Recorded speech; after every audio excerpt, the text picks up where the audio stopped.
Tasty, huh? Really? Mm. My goodness. Of Killer's course. Mike. Of course he was right. Of course he would start by Hello. having his mouth be stuffed. I hate you all. I can't say that because he get mad at me. So I don't get mad at anybody. I just give y'all stares like, did you really have to say that? But I mean, anyway, did you really have to have your mouth? What were it you was snacking it, on? it At was least at least full. It inform wasn't us of what you stuffed. Okay, it was just a little full. It was a little. It that was just so at least let us know what you granola were bar. snacking on. Oh, a granola Granola bar. a granola bar. Yeah. What kind? Uh, um, cinnamon, almond butter, and cinnamon. Yeah. Okay. Hmm. But hello Almond butter, everybody. huh? of course Is that Yes, what you yes. nothing calling it else now? in it. Is that what you calling it now? Almond butter? I'm ignoring. No. Anyway, hi everybody. How is everybody doing today out there in the world?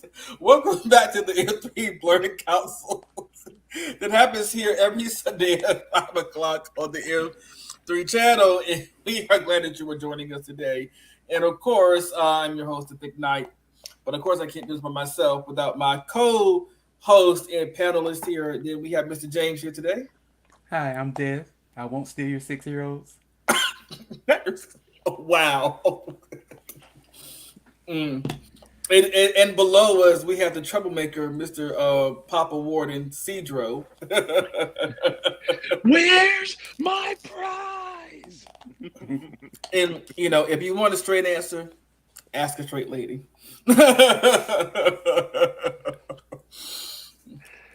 Oh my But goodness. It's yesterday, good to be here. yes, we will be talking about that today. But I have one announcement before we get started with all the other stuff. And I am so glad for this announcement because so not us here on this panel, but a lot of fans of this anime have been wondering when is this going to come back to be animated. And we finally got word that the anime Fire Force will be coming back after 2 years, Like a 3-year hiatus? 2 or 3 years. Yeah, I was like, it's Wasn't it? finally.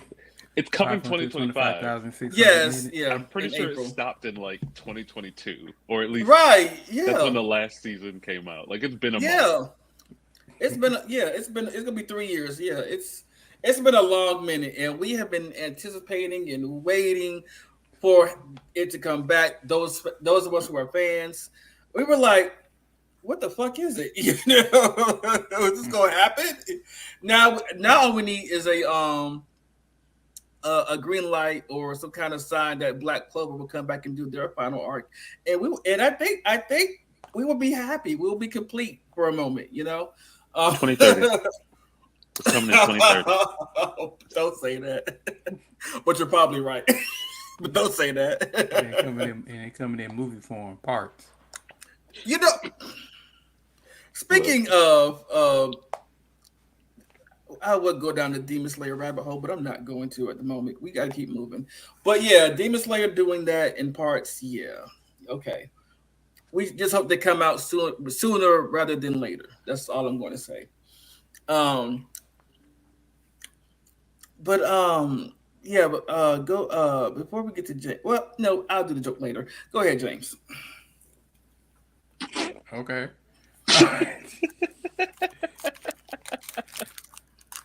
Well, hold on. Let me pull it over quick. Basically, I wanted to talk about the Marlon Wayne's announcement that he tweeted. Hold on. Let me pull it up real quick.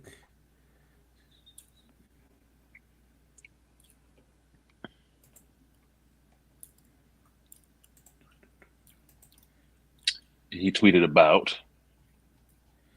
Basically, that if you're a fan of the scary movie franchise, basically it's coming back. And it's going to Okay, be hold on, y'all. owned again by the Wayans. So that's a major plus in our book right now. Okay. Cause after 3, it went downhill. Cause they took it from the Wayans brothers.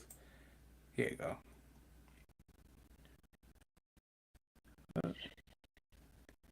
He posted it October 29th saying that he got the franchise back and him and his brothers are going to be working on Scary Movie 6. Mm-hmm. And basically, since the movie is probably, I say, a year or two down the line, because I don't think it's going to be too hard. Those movies are really easy to make. It's just getting the cast together that's going to be hard. So my questions for the panel is, what comedian or person you want to see in the movie in Scary Movie 6?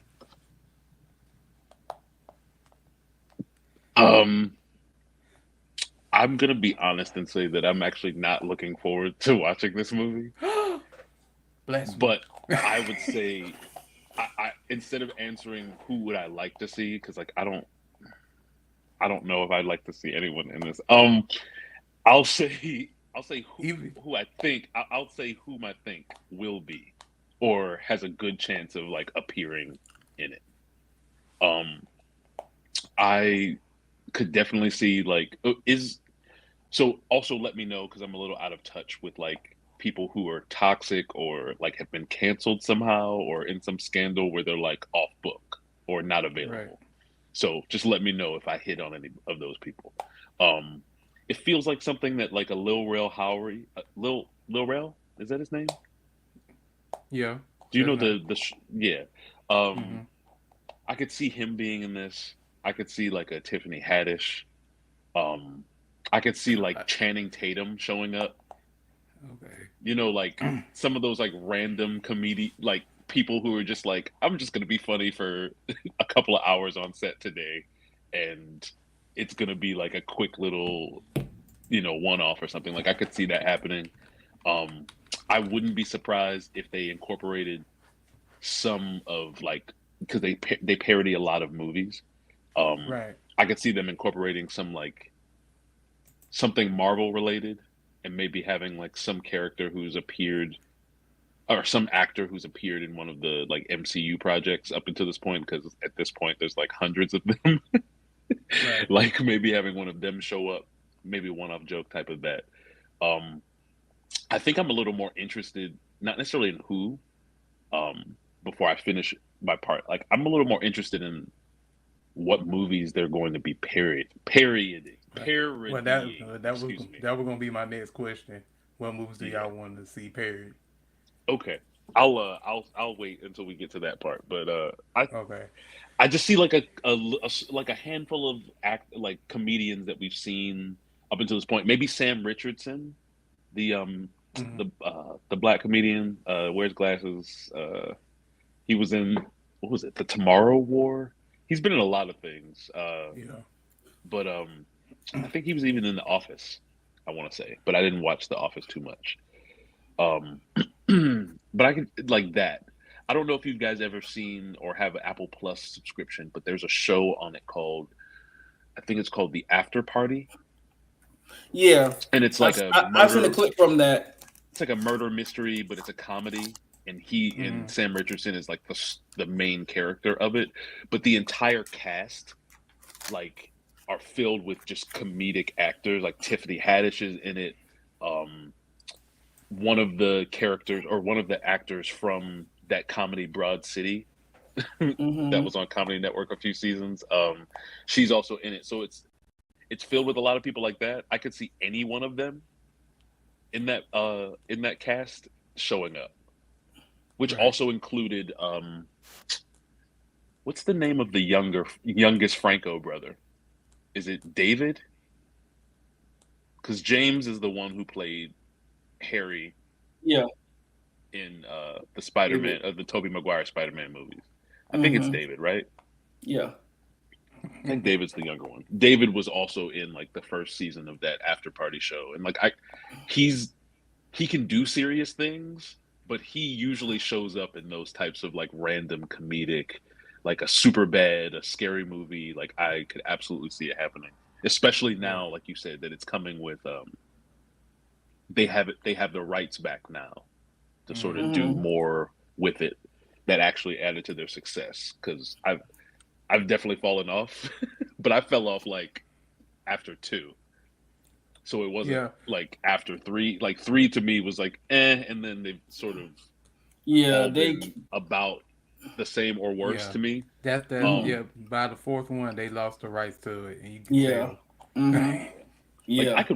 I'll watch this. Like I'm not opposed to actually watching it, but I'm not. I can't say that I'm like looking forward to it. It's just like, oh, that's cool. I'm glad for them, and I hope that they make a good thing.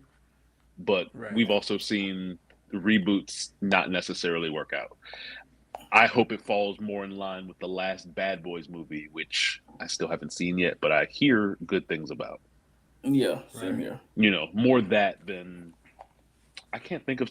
Can y'all think of anything quick like that was black that like got rebooted after being popular decades ago that like Raven's Home. flopped or was really bad? Oh, flopped. Oh, you know. Well, I mean, it Um. doesn't necessarily have to be a flop, but like even if it was just not really that successful or got canceled after a season or got bad ratings or mediocre ratings at like theaters. But I can't off the top of my head. I heard you say Raven's Home. Yeah, What's I that? thought you meant shows like reboots, like That were That's you know. fine. good. That works Yeah. too. Yeah. Oh, the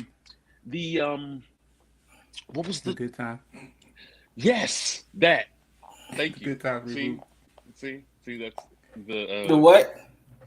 the Good Time The reboot. Oh Wiccan Powers yeah, of that Work and was. Rough Stars. Yeah. Yeah. I That's mean, exactly what I was thinking about. I'm to I'm even getting us, another I mean, season. to the black community, yes, it was a flop, but to Netflix, it wasn't because they're getting another season. So I Of mean, what? people hate watch, so yeah, they do. yeah, I'm pretty sure. Like I said, I'm pretty sure a bunch of people probably liked it, Hmm. Of course they but do. just was my cup of tea. Yeah, I mean, I'm After the pretty sure talking there's some roast people in the out there shower, I was that, like, yeah, mm. yeah, I'm pretty sure there were some people out there who did like it, even people who look like us that liked it. I'm pretty, Sure. yeah. Hmm. I mean, it's possible to like But something even if it's not necessarily the best or the best yeah, depicted the pictures of you. It's like people say it all the time about, anytime I see a brown anytime I see a person of color, especially a black person, be a really deep Star Wars fan, like I don't have any issues with Star Wars, but traditionally Star Wars has not really treated people like their characters of color like that well. Or they've been like not really fleshed out well or not really developed well. You can take case in point with like Reva from the Obi-Wan show, one of like the most hated characters in the Star Wars lore now because of how poorly they handled and wrote her character. You've got Hmm. Finn, which has like a questionable story. You had Rose, who got swept under the rug and sort of forgotten about in the sequel trilogy. And so, like, Jar Jar Binks, like, it just sort of keeps happening. So, while I really enjoy Star Wars in a lot of ways, I really love most of the stuff that they've done. It's like, you also can't ignore the fact that, like, they've also done a poor job with people who look like us in those Hmm. projects a lot of times. Um, but I can draw the line at that cartoon on Netflix. Yeah. like I But said, it Yeah. also because it's easy. Like for me, it's easy because what it's being isn't what it was. So like it's a Good Times cartoon. Like Good Times wasn't a cartoon, so I'm good with not watching this cartoon and being perfectly fine with that. Like I don't have to see it to see if it's okay. Like I've right, seen enough in the preview to know like Yeah, this ain't not for for me. me. right. Like, but hey, to each his Oh, own. everybody I hate have guilty Chris. pleasure watching stuff too. Hmm. Go ahead. I was saying everybody hates Chris. That just came out with a cartoon reboot Oh situation. wow. Okay. I don't know why it would need a cartoon reboot, but okay. I mean, the I only mean, the reason same why reason why Chris, Blue Beetle didn't need a cartoon continuation of the live action movie. But, every time something's borderline successful or they want to reboot something that in projects that look like Wait, us, a there lot of was a times Blue it's Beetle hard. cartoon? No, wasn't, not Oh. yet. But that's what Oh. they plan to do because they said they were not Oh. going to make a sequel to the live action movie. And if they yeah, did anything, it would be like a cartoon continuation. Now, the character himself, like Blue Beetle, might show up in other DC live action things. Mm-hmm. The young man that was in what, Cobra Kai, right? Yeah. um, I forget his name is Cholo, I think. Um, Cholo Maridueña. Um, but they said they weren't going to continue with that, and so like I just sort of sometimes feel with these reboots or these projects, either don't like I don't know what the reason would be to make a cartoon. Like I, I don't know. I've seen cartoon reboots of live action stuff, and a lot of times it just doesn't really work at all. I mean, like I said, the only reason why everybody hate Chris ended because the character got older. So True. I guess because they wanted to do a cartoon style, the characters can stay the same Right. and they can keep it going longer. Right. But That to makes be sense. fair, the show also already exists and exists. You know what I mean? Like it existed and it exists. So you Mm-hmm. don't necessarily have to make a new thing when you can just watch the thing that existed. It's almost like it's not quite the same because there is a gap between the end of Everybody Hates Chris and like this new cartoon that's coming or out already. But but it's almost like so Squid Game was very popular on Netflix. It's a Korean drama, uh, thriller, suspense, actiony type thing. Um, but it was so popular that not only did they make a weird game show that wasn't really that good, but the show became so popular that they decided Netflix is going to make an Americanized version of the show. But like Squid Game 2, season 2 is coming out shortly. Mm-hmm. You know what I mean? So it's like, why are we making more stuff when the stuff that we're making it from or rebooting it from is like not even that far away? You know, you can just watch it. I just feel like Right. some of this stuff is just like you're wasting money for something that you could spend it better on. Because I don't know how much you're gonna really get from like an Everybody Hates Chris cartoon versus putting more money into a I don't know, Extraction 3 or like any of their other projects that they have on Netflix that are more popular. And it just seems like the push is now everybody's trying to find like their own adult cartoon or their own like not for kids cartoon that they can sort of Yeah. like helm themselves on. And I Mm-hmm. just don't know if like rebooting classic black sitcoms for that purpose is like the right move Right. personally. Right. But Yeah. Um. Yeah, but moving on. Uh. Oh, what? I, No, no, no, no, no, no, no. No, I'm not saying moving on to the next topic. I'm not saying that. I'm all saying right. I'm no, no, no. Getting back to the main topic here is I was what I'm about to trying to say, you gonna say. snatch me like that 6-year-old? well, say what you're No, trying to say. Don't say something else and expect us to understand. no. It came out wrong. It was the wrong choice of words. God dang.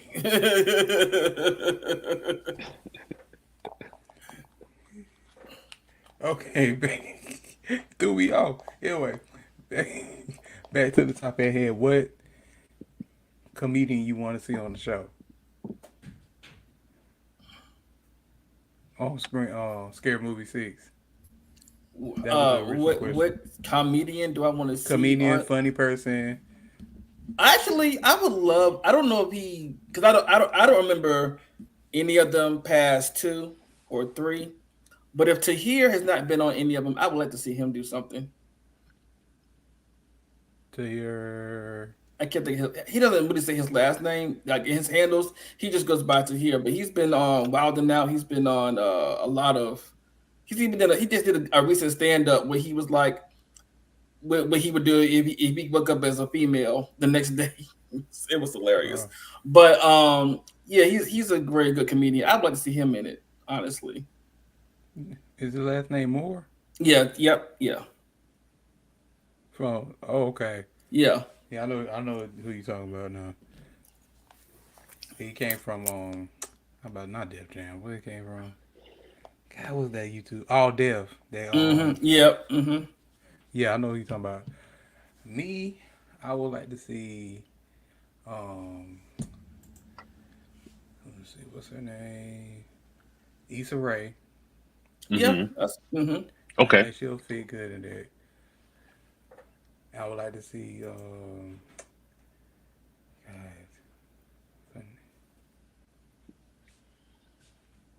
she was she was in Ghostbusters,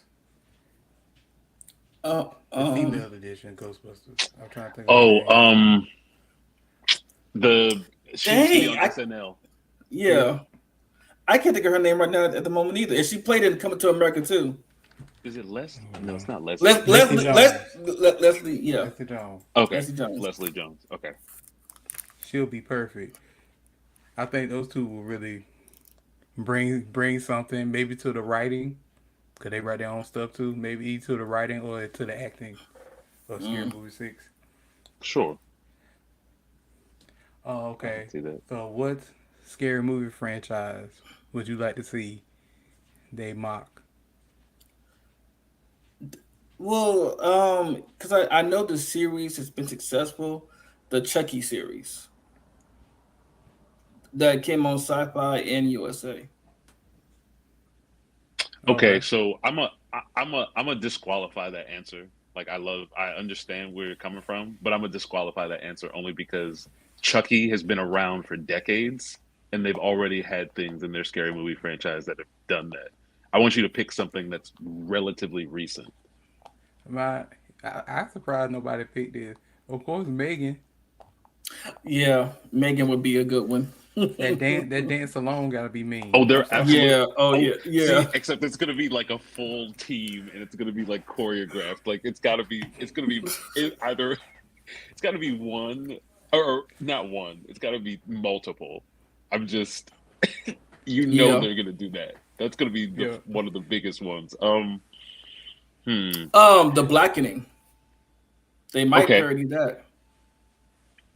Yeah. Okay. I could Yeah. see that, or having some of the people that were in it. Yeah. For Right. sure. Us. Maybe Smile, since it's got Yep. its second Mm-hmm. movie just came out recently, Yeah. so it's got a couple under its belt. Um, did you guys ever watch the show Servant, the M Night Shyamalan like I Mm-mm. heard thriller of it, but I haven't horror watched it. show sort of? Um, Um. I could maybe see them doing something from that, but it's a little less in the mainstream, so it might not catch. Um. You also got the Deliverance that came on Netflix as well. Okay, okay. Oh, Let's see. the Terrifier. All right. Terrifier. Okay.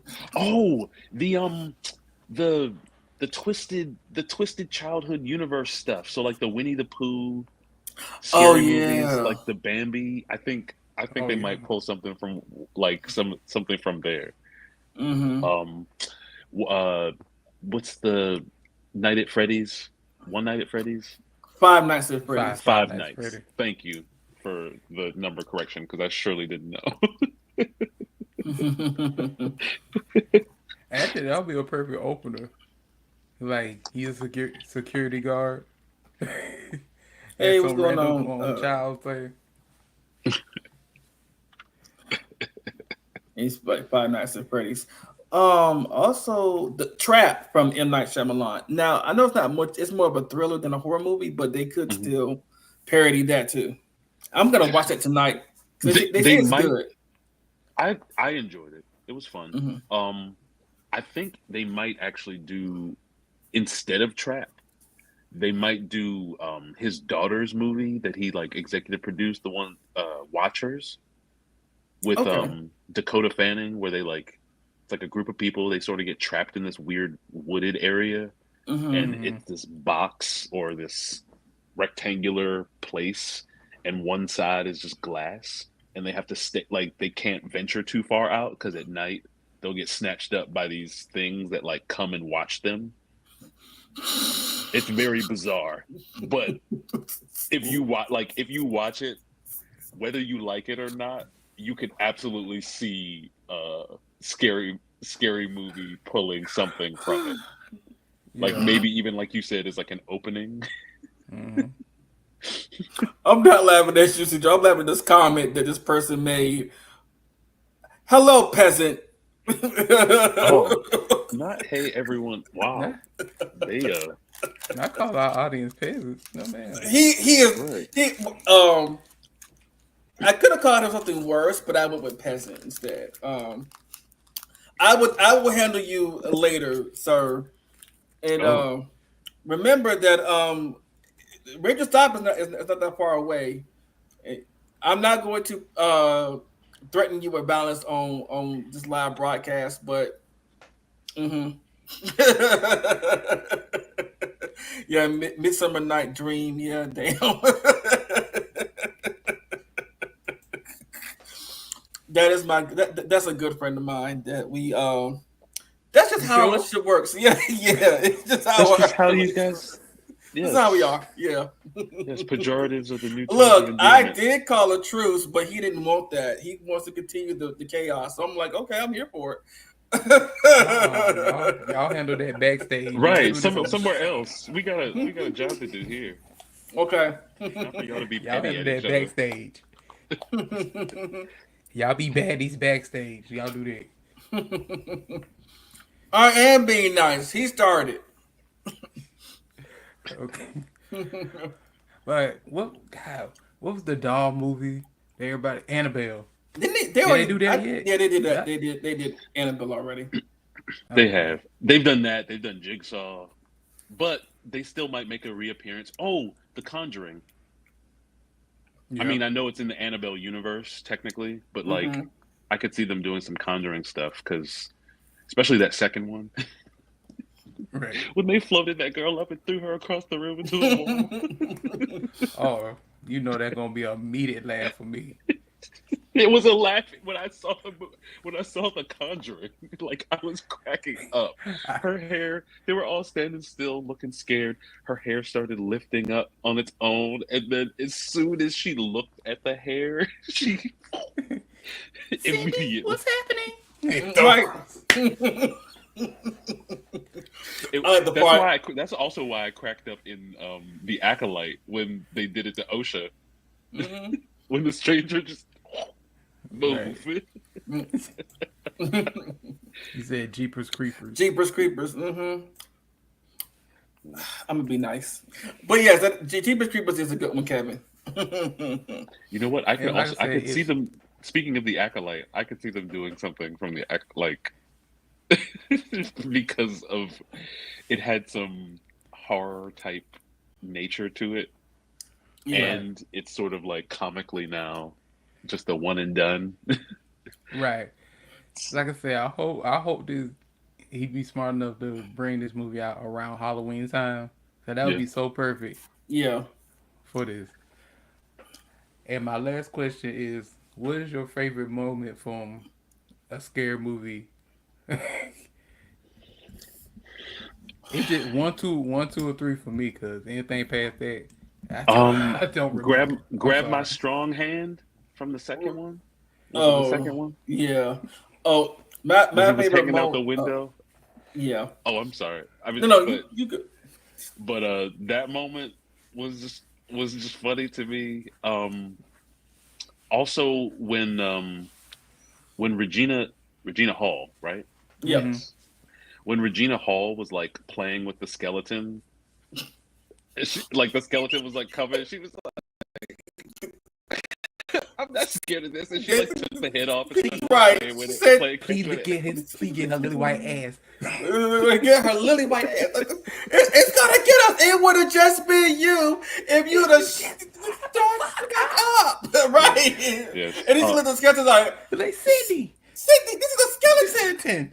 This is Will not you run from scary. Lisa Flockhart? Would you run from Calista Flockhart? No, okay then. Honorable This is mention. bones. Honorable mention. When Cindy and her like boyfriend were having sex, and he plastered her. Well, was it her or was it someone else? I can't remember.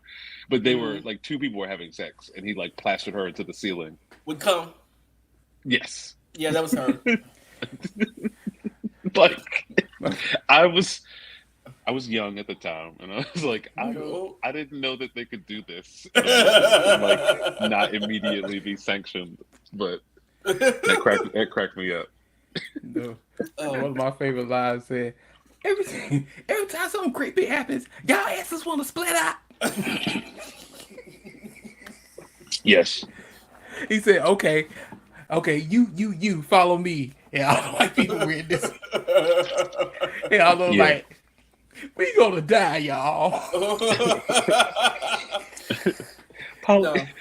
Polly want a cracker? Polly wants some of your mama's sweet ass. Right. No, my favorite, my all-time favorite is Regina Hall and Sean when they was in the bed. I was like, "Oh, talk dirty to me. You want me to talk dirty to you? Yeah, talk dirty to you. Okay, I'm gonna work this. I'm gonna make this mouth. I'm gonna fuck your mouth. I'm gonna fart in your mouth. I'm gonna piss on it. I'm gonna shit all over these walls, right? Yo. When he had her dress up to be sexy, but like dressed her up like a football player or whatever, like had her dress up like a dude. Yeah. Because he just couldn't. He was like he kept being like, he kept coding as queer, but like he kept denying that was a thing. It was something. And Cindy was in the middle of the school, like, "What are you waiting for?" This spinning. What are you waiting for? Oh, yeah, and I got jumped. What am I waiting for? I'll show you. No, I can tell you what really made me laugh. When he was trying to, Brenda was trying to teach Cindy how to fight. He said, left, right, son. And the little Asian girl with a came up and he stopped beating the little Asian girl behind. Left, right, son. And took her jacket. If Brenda and Cindy don't come back, that who made it. That who really made the quotables. Mm-hmm.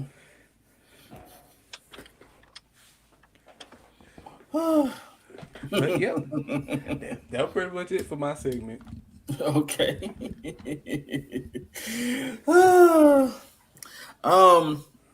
And now we come to one of my new favorite segments is fuck around and find out. Now, to set this up, because this does fall in with things we will show later. So I'm gonna tell you the reason why I chose this thing. It's because Daredevil was sticking out the place before Kingpin's people showed up and ruined everything. And also because they all found out what it's like to mess with Daredevil. So this is why I chose this fight scene here. But here we go. Nice job, kid.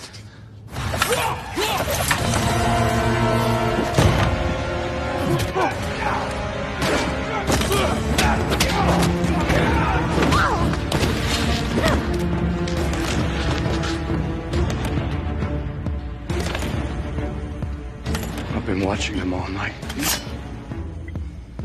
And then you guys show up.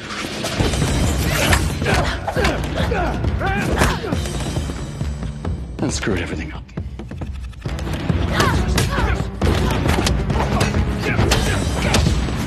I know they said they would, but show up. Keep better. Because they did her dirty as hell with this show, but I did like a lot about it. This being one of them. Yeah.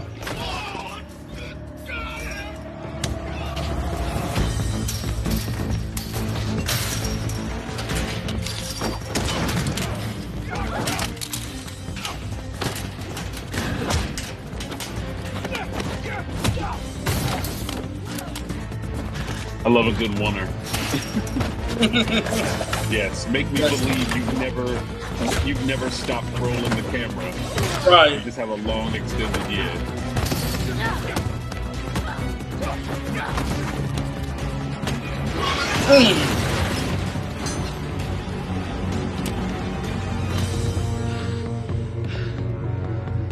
That shotgun wouldn't have helped you anyway, but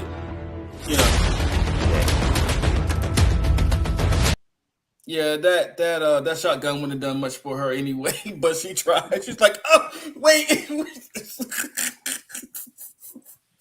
not knowing that Daredevil can hear it and move when he needs to, or just take it out your hand. Yeah, he was gone. He was absolutely gone. Like it was such a nice fight.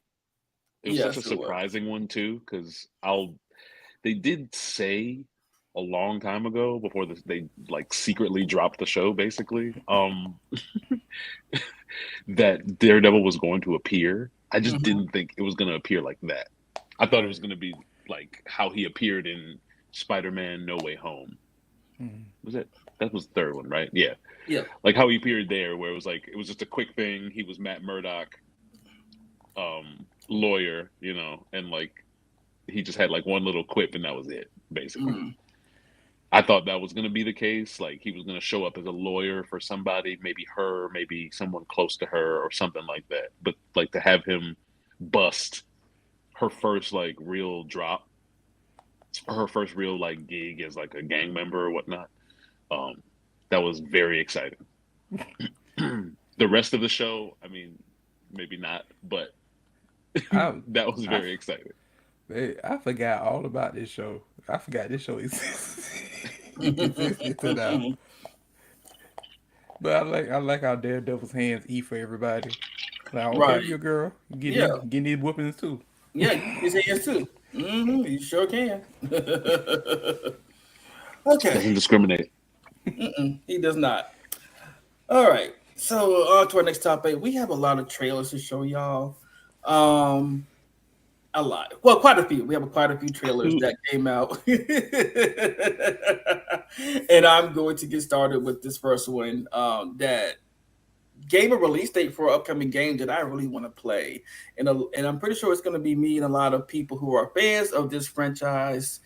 It is Power Rangers Rita's Rewind. So here we go.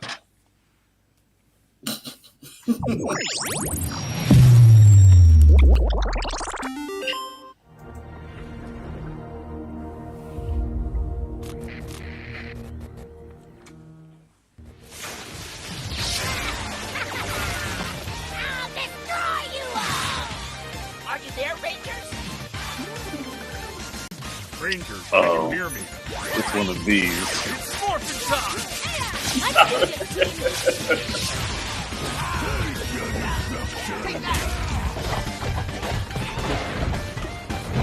Go Power Rangers!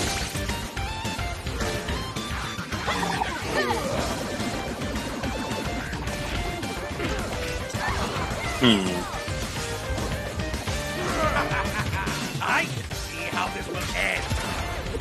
Woo! Join in the party!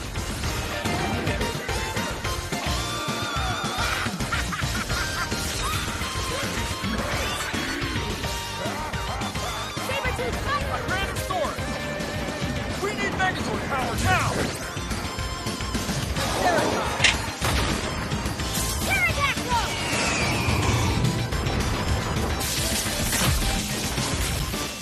That's enough out of you!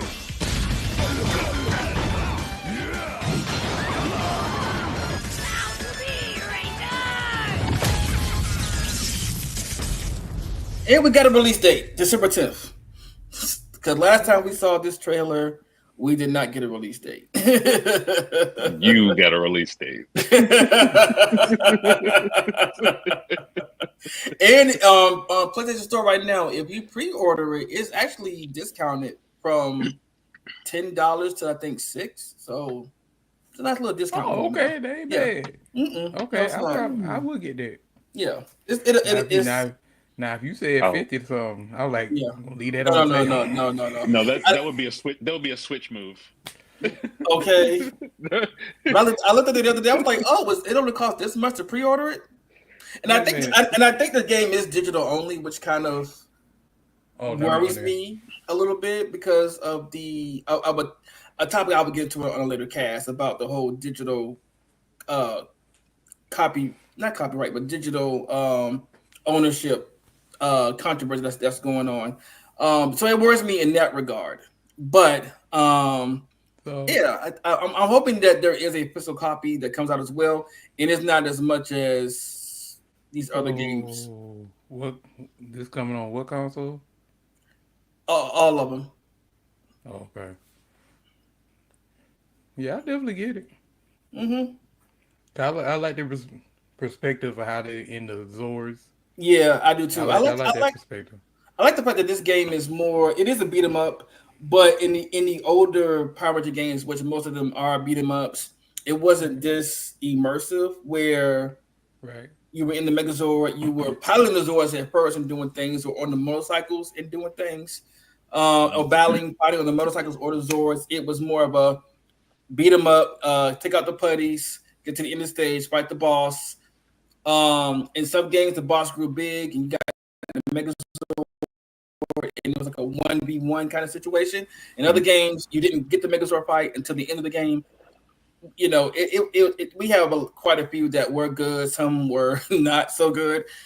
But this one, like, it just has more immersiveness. It has more to do with the gameplay and everything. And pretty much, I think this is the alternate story of what Once and Always would have been had Rita succeeded in going back in time. So I think it's like an alt story, like, or what would actually have happened. It's a what if. What would happen if she had succeeded in her mission? You know. Right.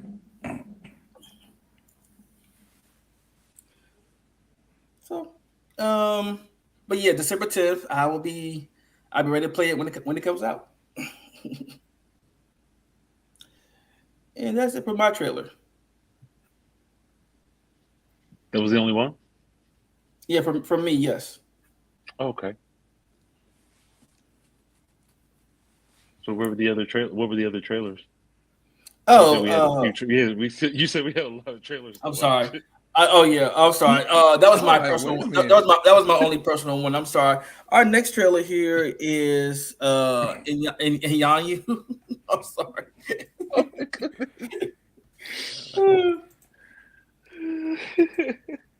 So I downloaded these things for nothing. No. All right, here you go.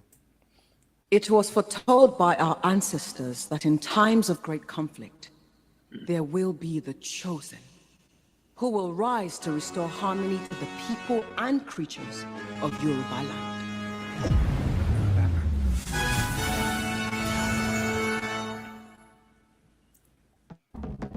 Thank you, V. For?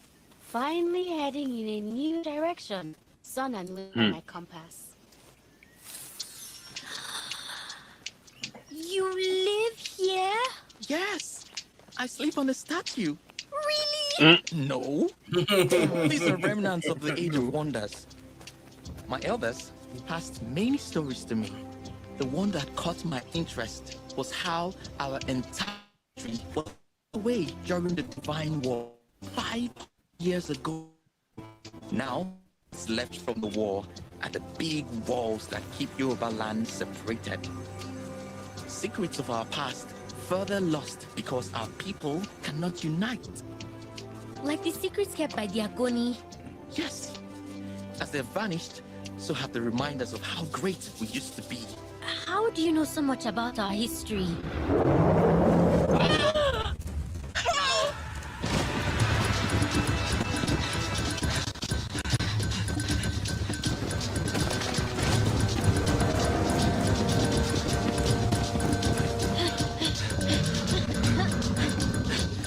Cleanse the corrupt.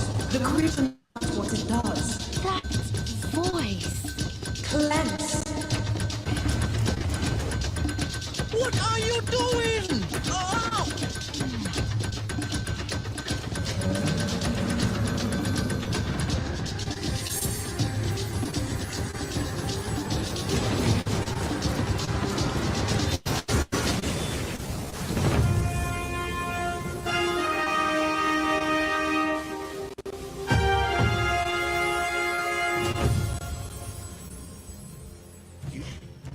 Yes, Nigerian Avatar. You are the chosen. And that's when the Fire Nation attacked. Okay, you got to get a squad. Many who call themselves chosen have come through here, peddling false wonders.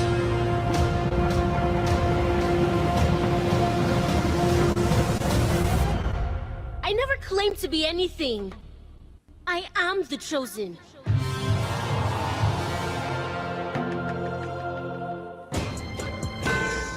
Very, very Avatar statement. But I'm fine with it. I think it's Yeah, cool. yeah, I am too. I think I can't wait to see what it's about and check it out somewhere in 2025. But yeah, I'm here for it.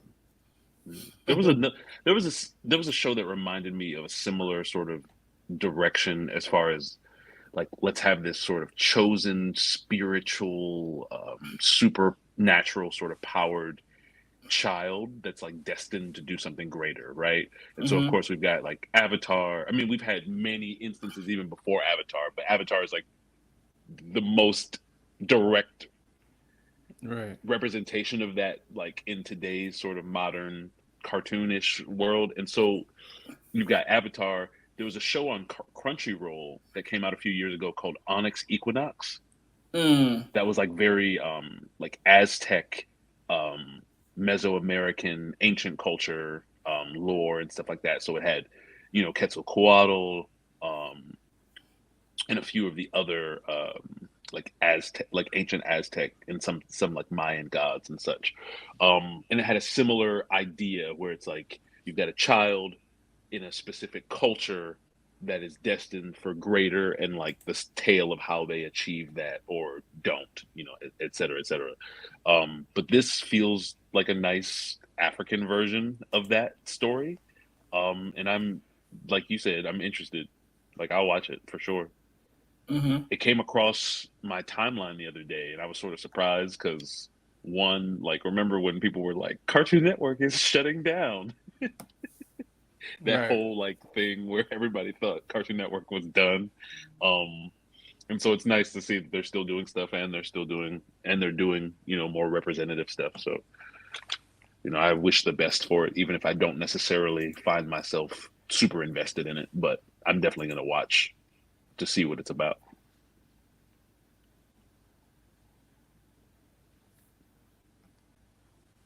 Okay.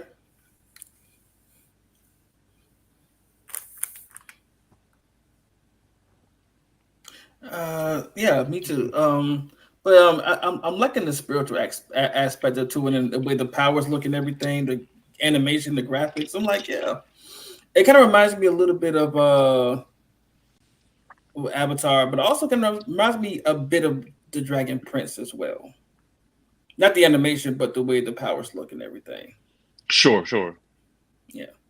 I think that's another one that I guess fits into that Avatar. Although Dragon Prince is a little different because the actual titular character, well, titular character is Dragon, but I mean the main human character that sort of follows him, or the youngest character that would normally fit into that mold, he's not really like powered in any sort of way other than he can like understand animals. Yeah. Like he's very Dr. Dolittle oriented, but I do understand what you mean as far as like how certain things are depicted or shown. That's also another pretty good show. It really as far is. as that's concerned. I haven't caught up on the current season. I think I'm like maybe 2 episodes from finishing it, but I've watched all the seasons so far. If you like shows that come out with seasons quickly, pick that. The Dragon Princess way. Yeah. Every 6 months, it feels like a new season is out, and you're like, wait, right? I thought it's like a year, you know, like, and you look a few months later, it's like, oh, season 6. In the last few seasons of the show, they've been calling it something slightly different. So instead of it just being like Dragon Prince season 5, it'll be like Dragon Prince: The Mystery of Erebos, or like something, you know, very Lord of the Rings subtitle. But yeah, that's a good show. I'm always down for the African for African studios getting a chance doing anything that's going to be depicted mainstream. We obviously covered, we talked about Iwaju here. We also talked about Kizazi Moto, Generation of Fire here. So I mean, I'll be happy to talk about that stuff with y'all here too when we get. What's the name of the show one more time? It's Iyanu. Iyanu. Which one? It's just a Y. Iyanu. Iyanu. Yeah, I'll be here for that. I'll talk about the first few episodes with y'all. See how we feel about it. Yes. And I believe our next trailer is the Marvel Look Ahead.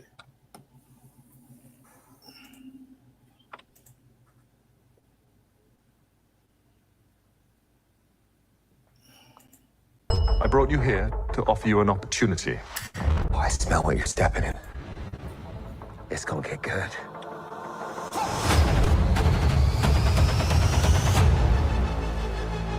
It's been some time, hasn't it? Sure has. You've come up in the world. I could say the same about you. I wonder if your darker half would agree.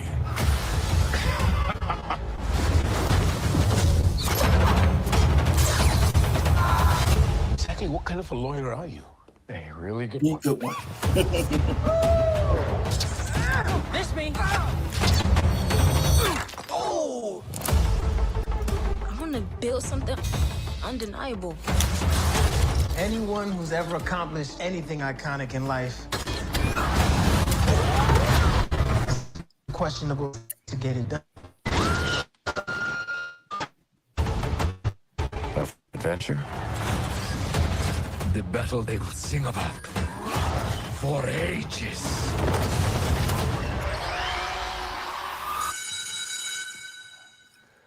You can slate whenever you're ready. Simon Williams, reading for Wonder Man.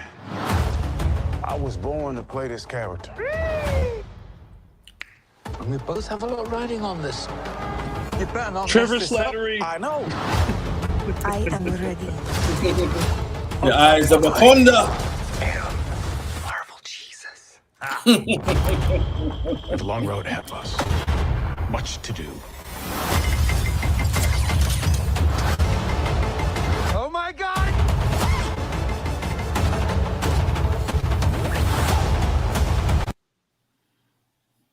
Yeah. Yeah. Yeah. We're back.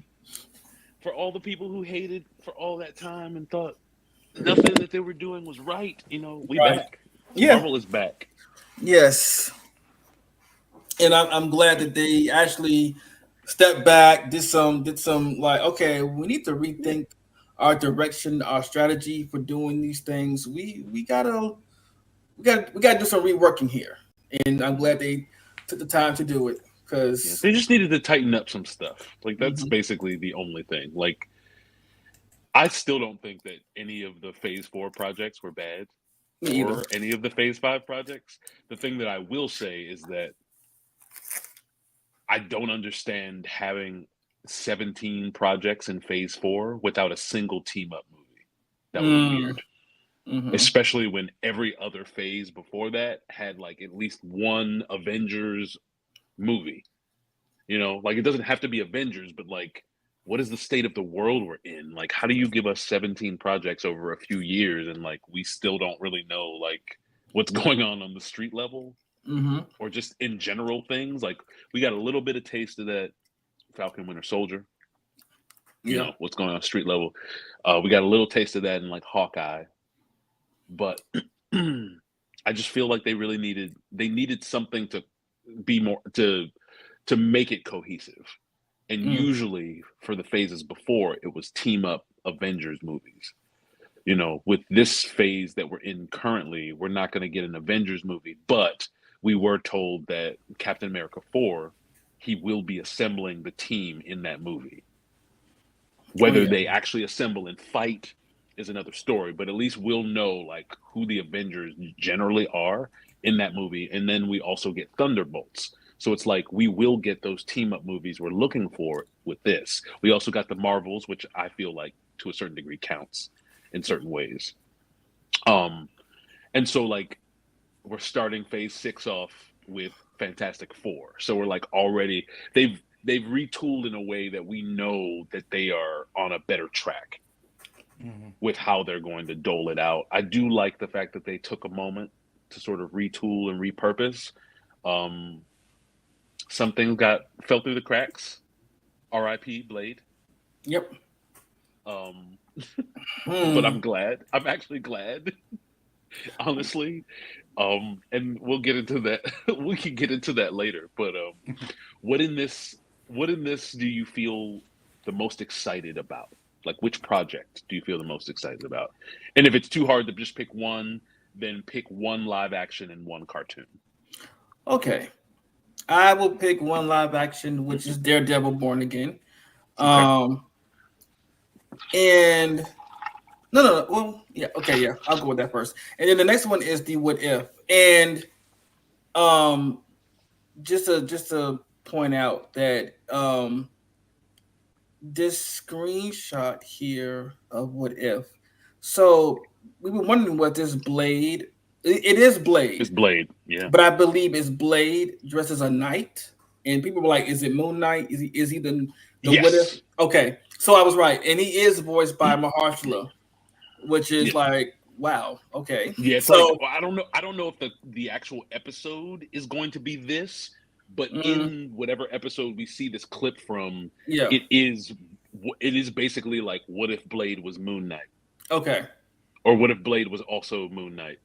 I don't know if that's the focus of the episode, but that's who this character is. It's like Blade as Moon Knight. Right. But and also we do have that Storm will pop up in this season of What If. Not sure in what context, or for what reason, but I believe the voice actress from 97 is also doing her voice for this as well. So excellent. and that was also the original from the actual 97. Yep. Like the original 97. Yeah. Okay. That's excellent. I think that's cool. Everybody loves Storm. Yeah. Like, I've never heard anybody say anything bad about Storm. I've only ever seen people who will fight to the death for Storm. Like, yes, they will. Like, people will fight to the death for like Beyonce or whatnot. Right. Like I think people understand, like, it's just a bad look if you're the only person who dislikes Storm as a character. But right. James, what about you? Like, live action, cartoon? I'm very Issa Rae. I'm rooting for everybody black. So Eyes of Wakanda? Wonder Man. Eyes of Wakanda and Wonder Man, yeah. And Ironheart. And Ironheart. And yes, definitely Ironheart. Yeah. And what's crazy about Ironheart to me, because I don't see the connection. I just theorize that it's a magic and technology connection, but Mephisto's supposed to show up for the first time in Ironheart. And I'm like, for what reason though? I mean, there is a reason, I'm sure. They'll tell us, but I'm just like, it's odd. Well, I think the reason that they decided on was supposed to be centered around the fact that the character that Anthony Ramos is playing, the Hood, he in the comics gets his power, his magical or dark magic power from Dormammu, but because of the way that Dormammu's been introduced in the MCU, that just didn't seem as plausible. Okay. So I think they pivoted and made it so that he's going to be getting it from Mephisto instead. Right. That's the idea, and that's what was rumored to be the case, and sort of like streamlined.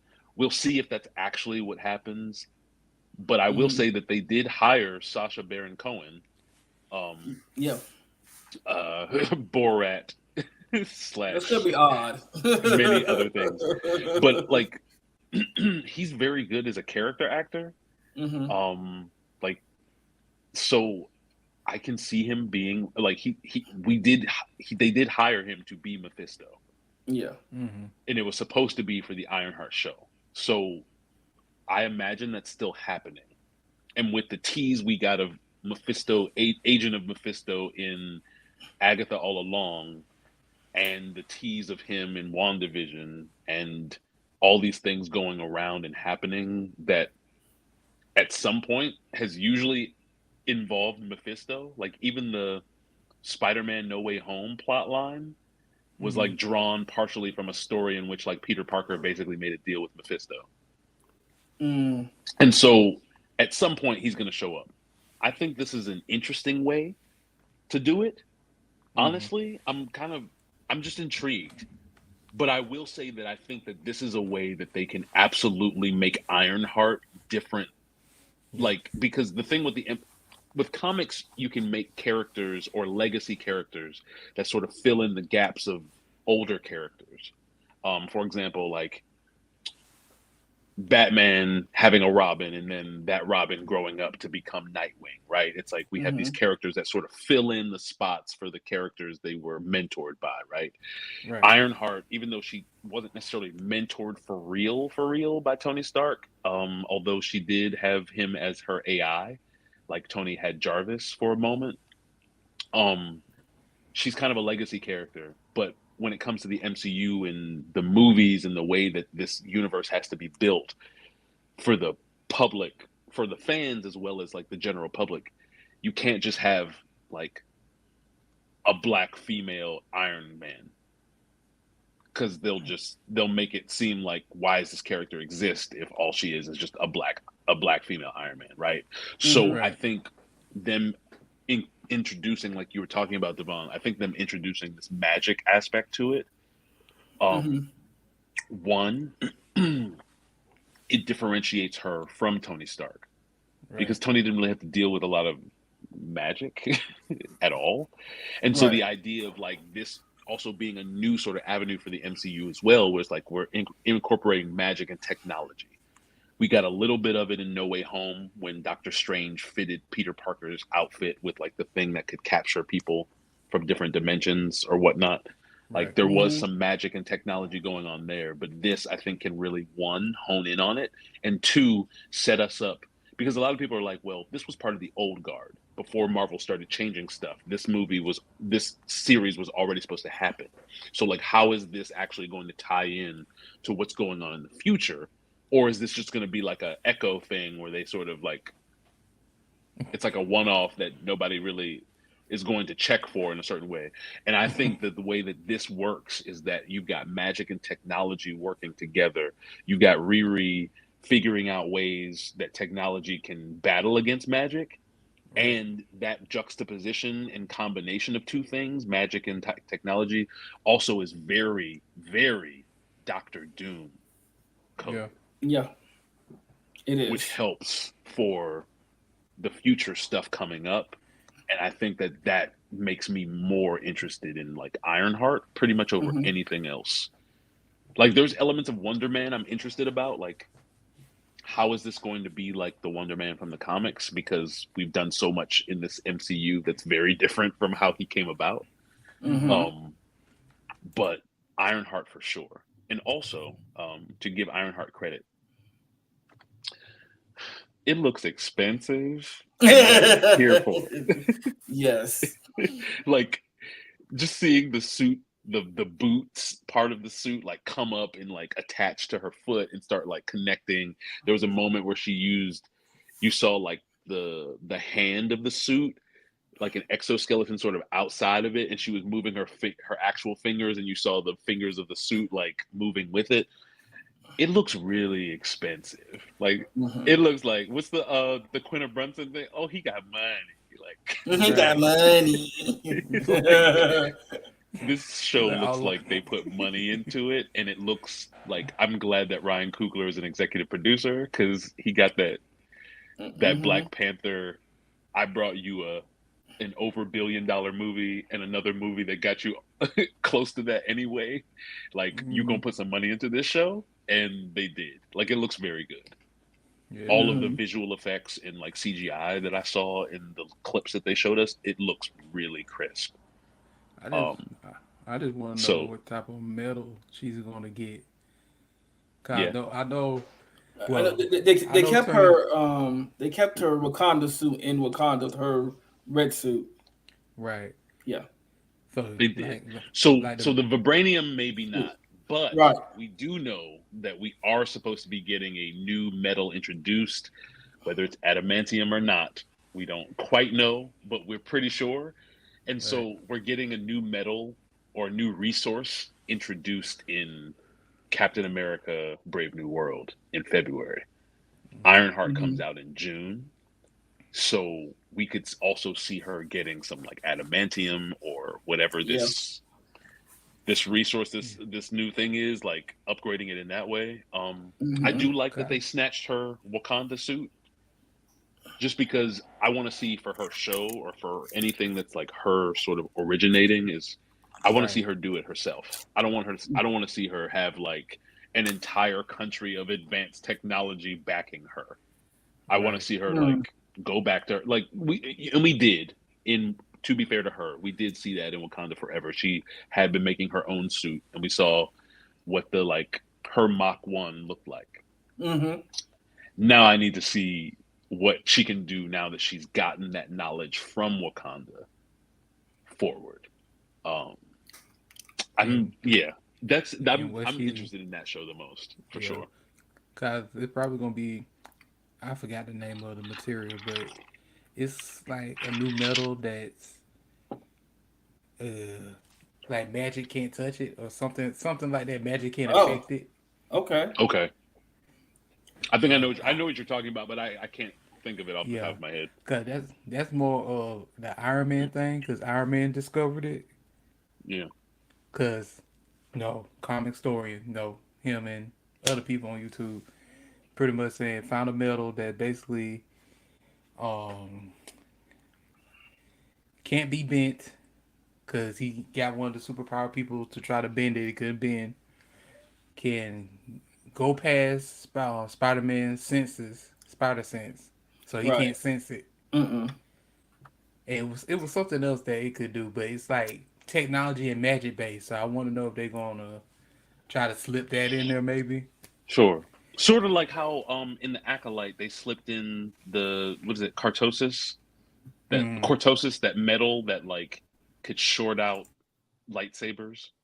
Where it's like almost this show can have the opportunity, like you're saying, to sort of give an avenue where they introduce a material that allows technological or engineer-based characters to like have something to be able to like fight. Otherwise, you're bringing a knife to a gunfight or a knife to a magic fight. And that's not going to really do well for you at all. Ironheart for sure. Animation wise, I'll also say What If season 3, just because I'm invested in the previous 2 seasons.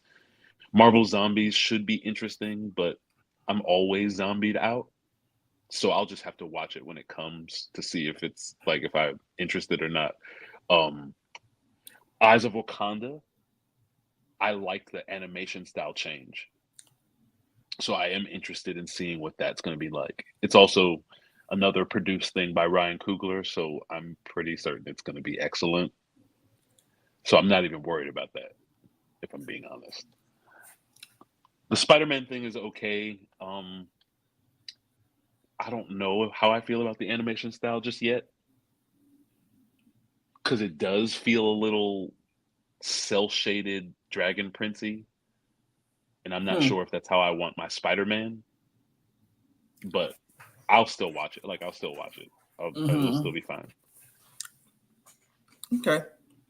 And I believe we had one last trailer before we get to Agatha, and that is the Skeleton Crew Star Wars project, which I think is supposed to be a slight spin-off of Mandalorian somehow. But that'll be our next trailer. What are you in for? What are you in for? I found something buried in the woods. Dad. This is unacceptable. Do you understand?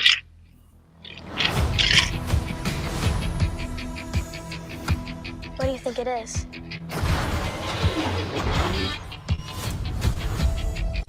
Don't touch anything.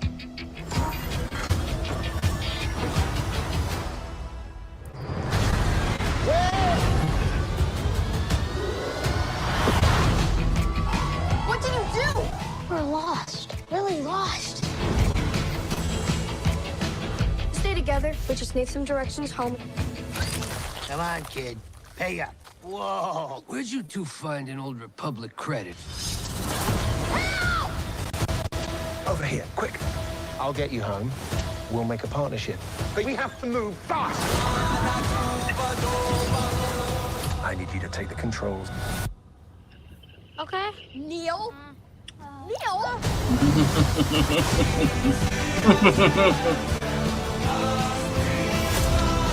A crew of murderous pirates is coming. Something's wrong. They're not going to just turn up. We need to find them. We're not alone down here. Oh, be warned of booby traps. Pirates. Mountains where none dare to go. If you hear this, don't give up. No matter what.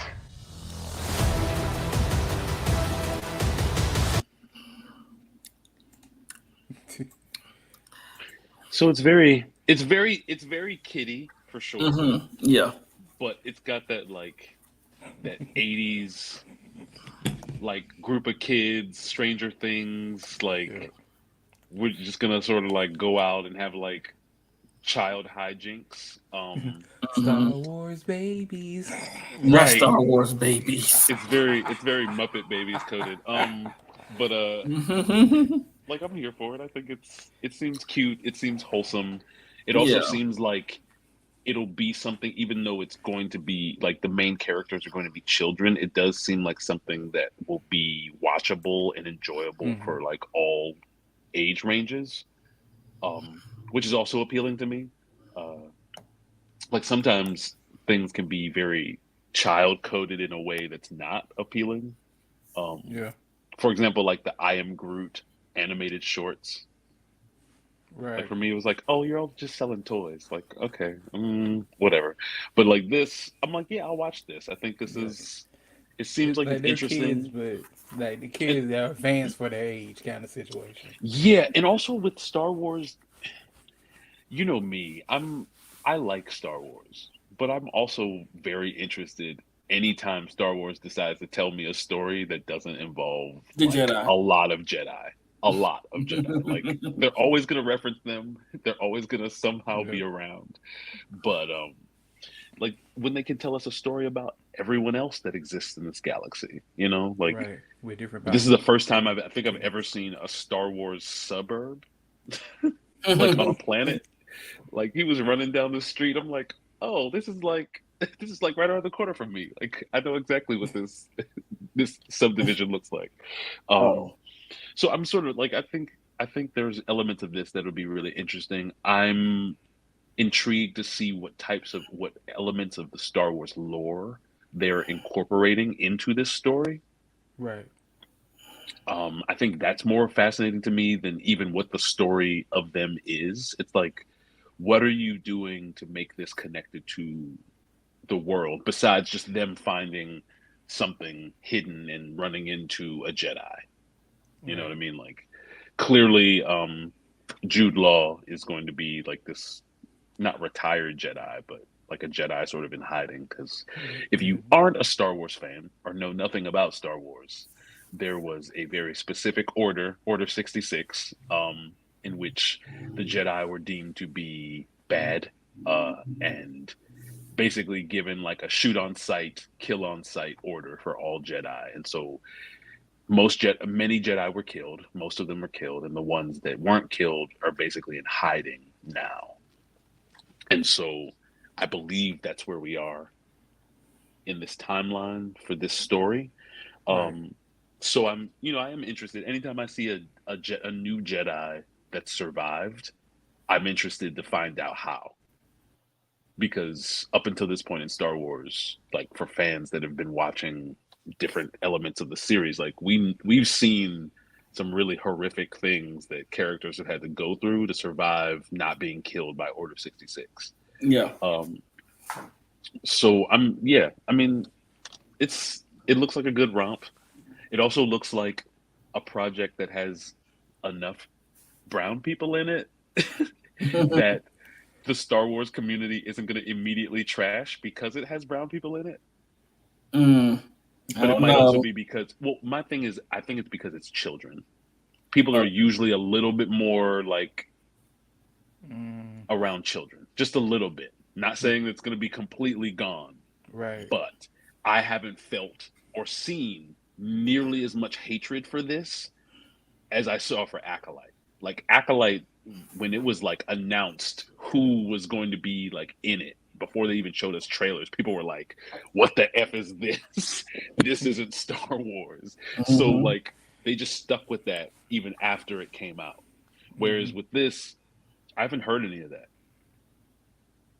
and I feel like it's got, I don't want to say just as many, but it's a diverse enough cast of people that you'd think you'd hear that, especially because Star Wars fandom is usually very loud about other races existing in this world. Like very loud. The colors. But again, I think the children aspect makes people give a little pause because like why are you gonna, I mean, you can still be an asshole, but like why would you trash on children? Like they're children. Right.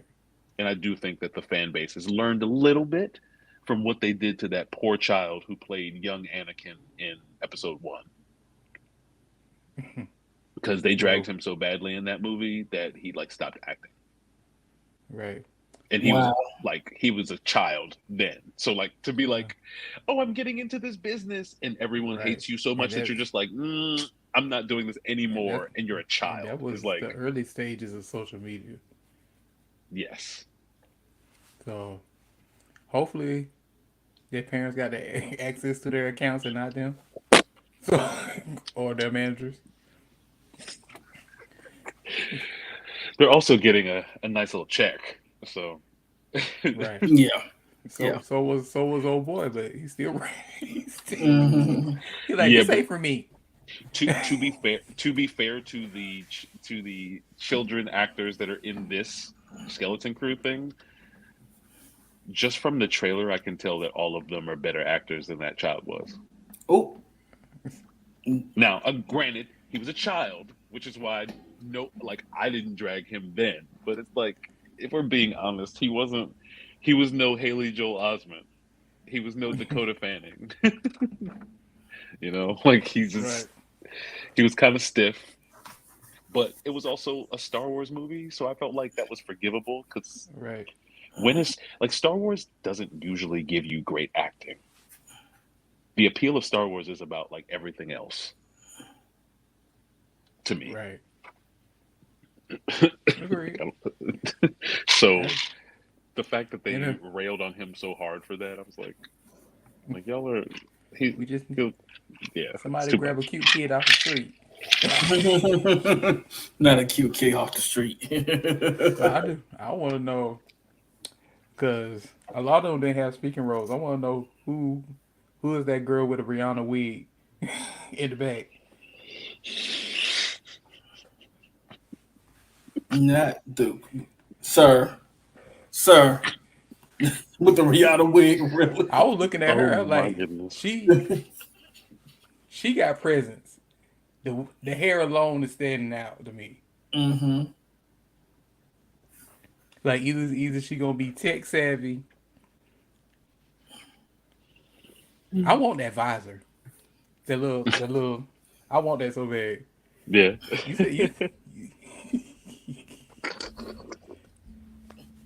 I did love characters with unique style. Like she just stood out to me.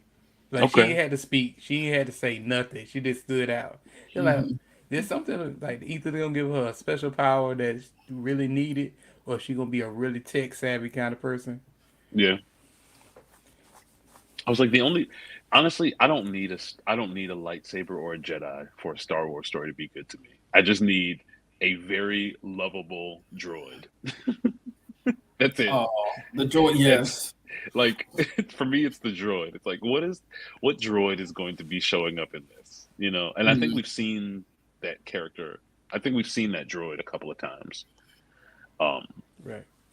But for this one, but I'm just like, what's the droid about? You know, Acolyte gave us Pip.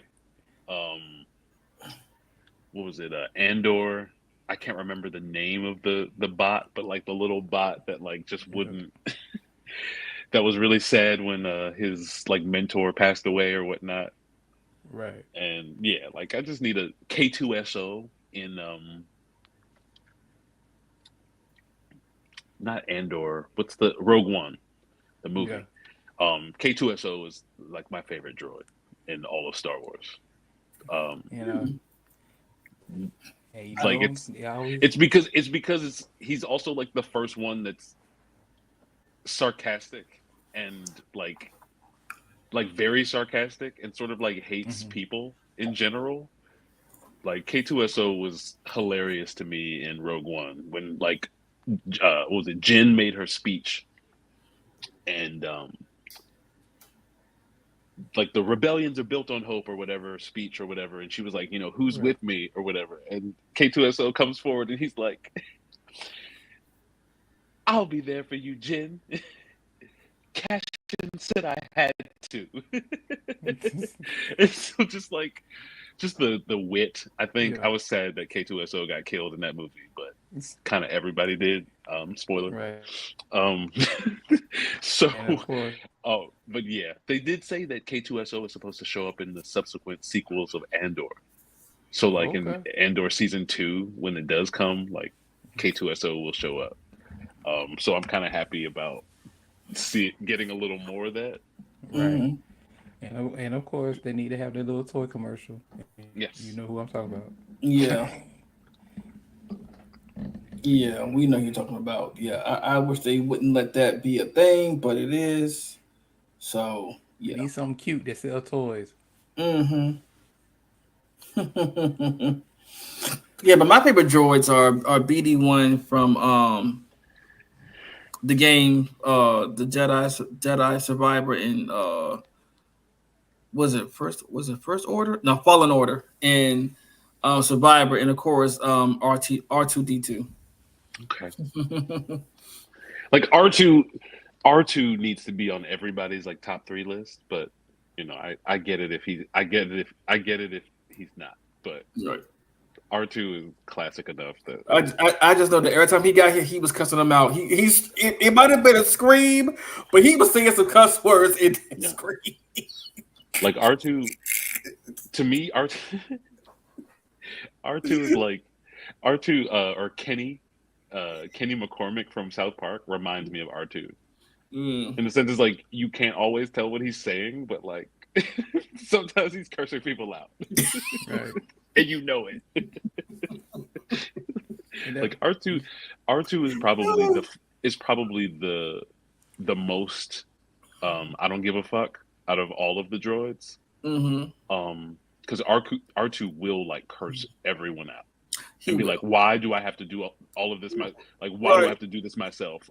It's very Miranda Priestley. Right. No one ready. And also, he even got smart sometimes with Luke and them, and didn't want to do certain things either. He'd be like, "Do I have to do this?" Or when R2 screams, right? That shit's hilarious. It is. It's hilarious because you know he said some choice words in that scream.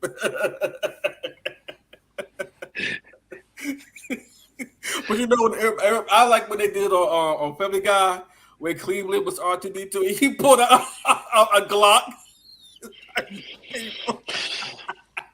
You son of a bitch! Who the hell gave R2 a gun? He pulled out a Glock. I was like, wait a minute. Which one was it? You said an Acolyte? It was Pip. Yeah, Pip. Yeah, Pip. Yeah. Because I forgot the character name, but the evil version of the twin picked it up, and Pip like, I don't know you. Oh, Pip was like not having it, and she was just like factory reset. Right. Yeah. And then it changed. It was like, oh, Pip, we lost you. Right. It was sad. Like factory reset. Like, oh, come on. I mean, that was somebody you need in your corner. Somebody that will fight for you. Because Pip straight up spit in her face, like, put me down, B. Right, he really did. Right. Don't touch me. Thank you very much. Don't touch. Put me down. Oh, goodness. But okay. So now we're going to move into Agatha all along. Down the witch's road. Yikes. What you mean, yikes? You're clearly a Maximov. Otherwise, none of this would be nearly as dramatic. Maybe. Just like your mother. So I'm going to be super quick on these reviews, Okay. and spend a little bit more time just sort of talking about things, because we got a lot in this show. Mhm. A lot of incredibly great things, for sure. A lot of intriguing, interesting things. But we essentially start with, in episode 8, the penultimate episode, which is titled "Follow Me, My Friend, to Glory at the End," which is, again, another title from, another lyric line from the Witch's Road, Ballad of the Witch's Road song, which is the theme for all of these episodes thus far. So we get Alice. We see what happened to Alice after she got sucked dry by Agatha, and they all left the treehouse, the treehouse of horror. We see what happened to Alice. She gets up. She sees Rio, whom we now know as Death, and Rio's like, "You ready to go?" She's like, "Go where?" Rio points. She looks. Then she realizes, as she turns around, that like she's dead still, and her body is still on the ground. So like what's standing up, I would imagine, is her soul or spirit or essence or whatnot. And so she's like, I had more to give in life. I had more to do. Like, I have so much more to do. And Rio tells her, you're a protection witch. You died protecting someone. So essentially, like, you fulfilled what you needed to fulfill. It's time to go. She wanted to ask for more time. Rio was like, if I had a nickel, basically for every time somebody wanted me to not take them. So she takes Alice. She goes with her, and we see them walk through this like green, sort of cloudy, misty veil. And we open on that. So we're back on the road. We've got Agatha. Agatha has a quick conversation with Rio. Jen and Teen are still where Lilia closed the door on them. Jen is trying to get through to Lilia, or trying to get through the door that's been sealed at this point. And Agatha starts talking to Rio. Rio reveals to us that Teen is an abomination. The fact that Billy Maximoff figured out a way to implant his soul, spirit, essence into the dying body of another human being or human child, is a abomination, or an overstepping of boundaries for the original Green Witch, Death. It upsets the sacred balance, as she said.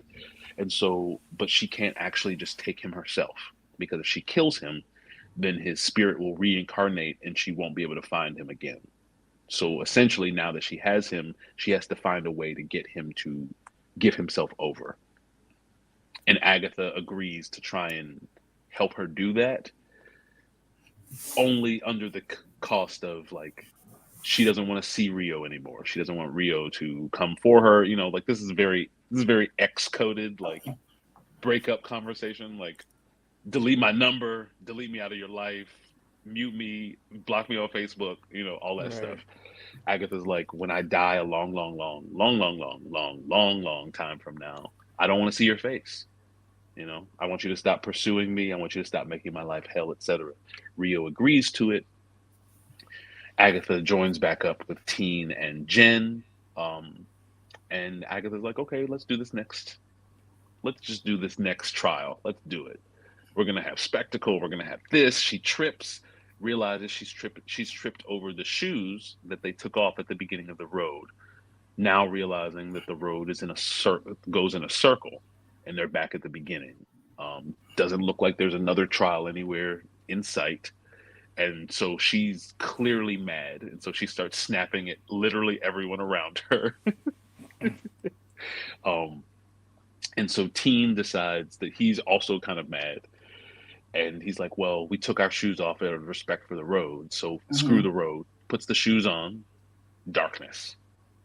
Next thing we know, everybody is waking up in a room that's shaped very much like Agatha's like basement, but it's filled with morgue drawers where you would keep dead bodies, and 3 of them pop out.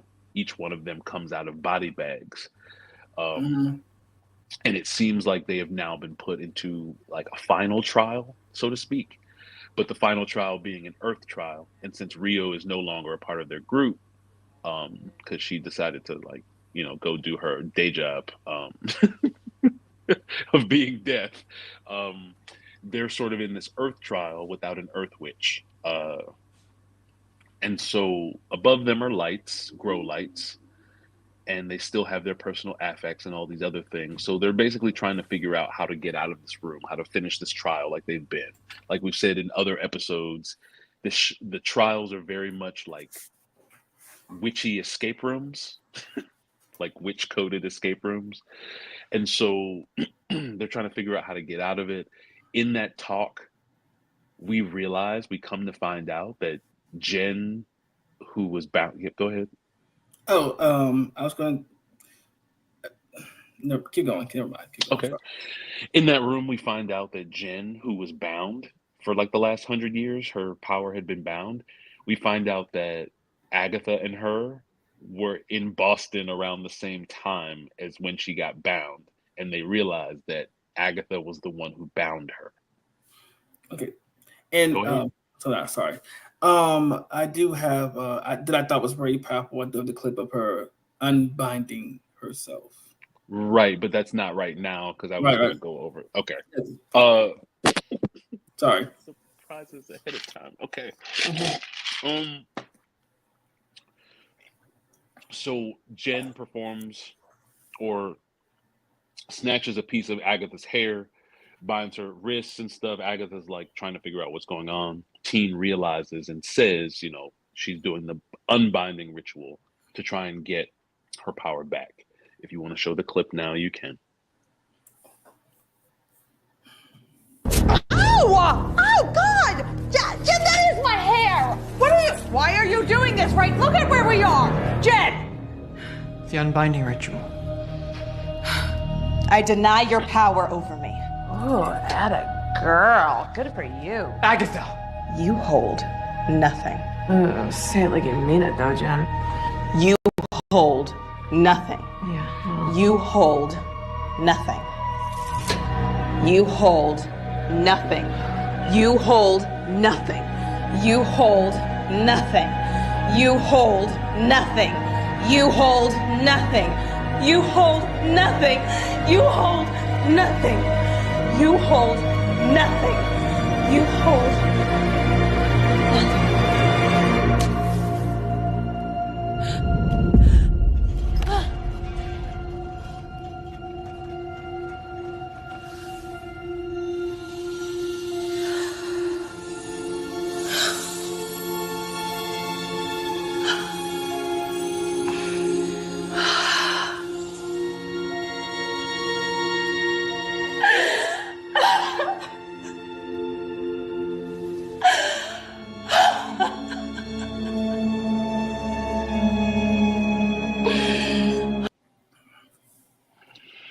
And so, as you see, Jen has gotten her power back. It is of a pink coloration, etc.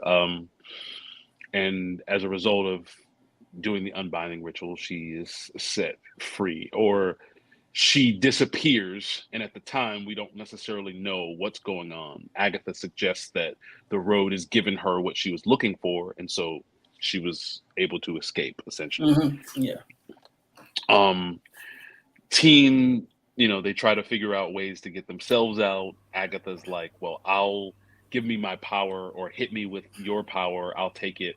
And then that'll get me out. And then I'll find a way to get you out. Teen thinks that she's lying.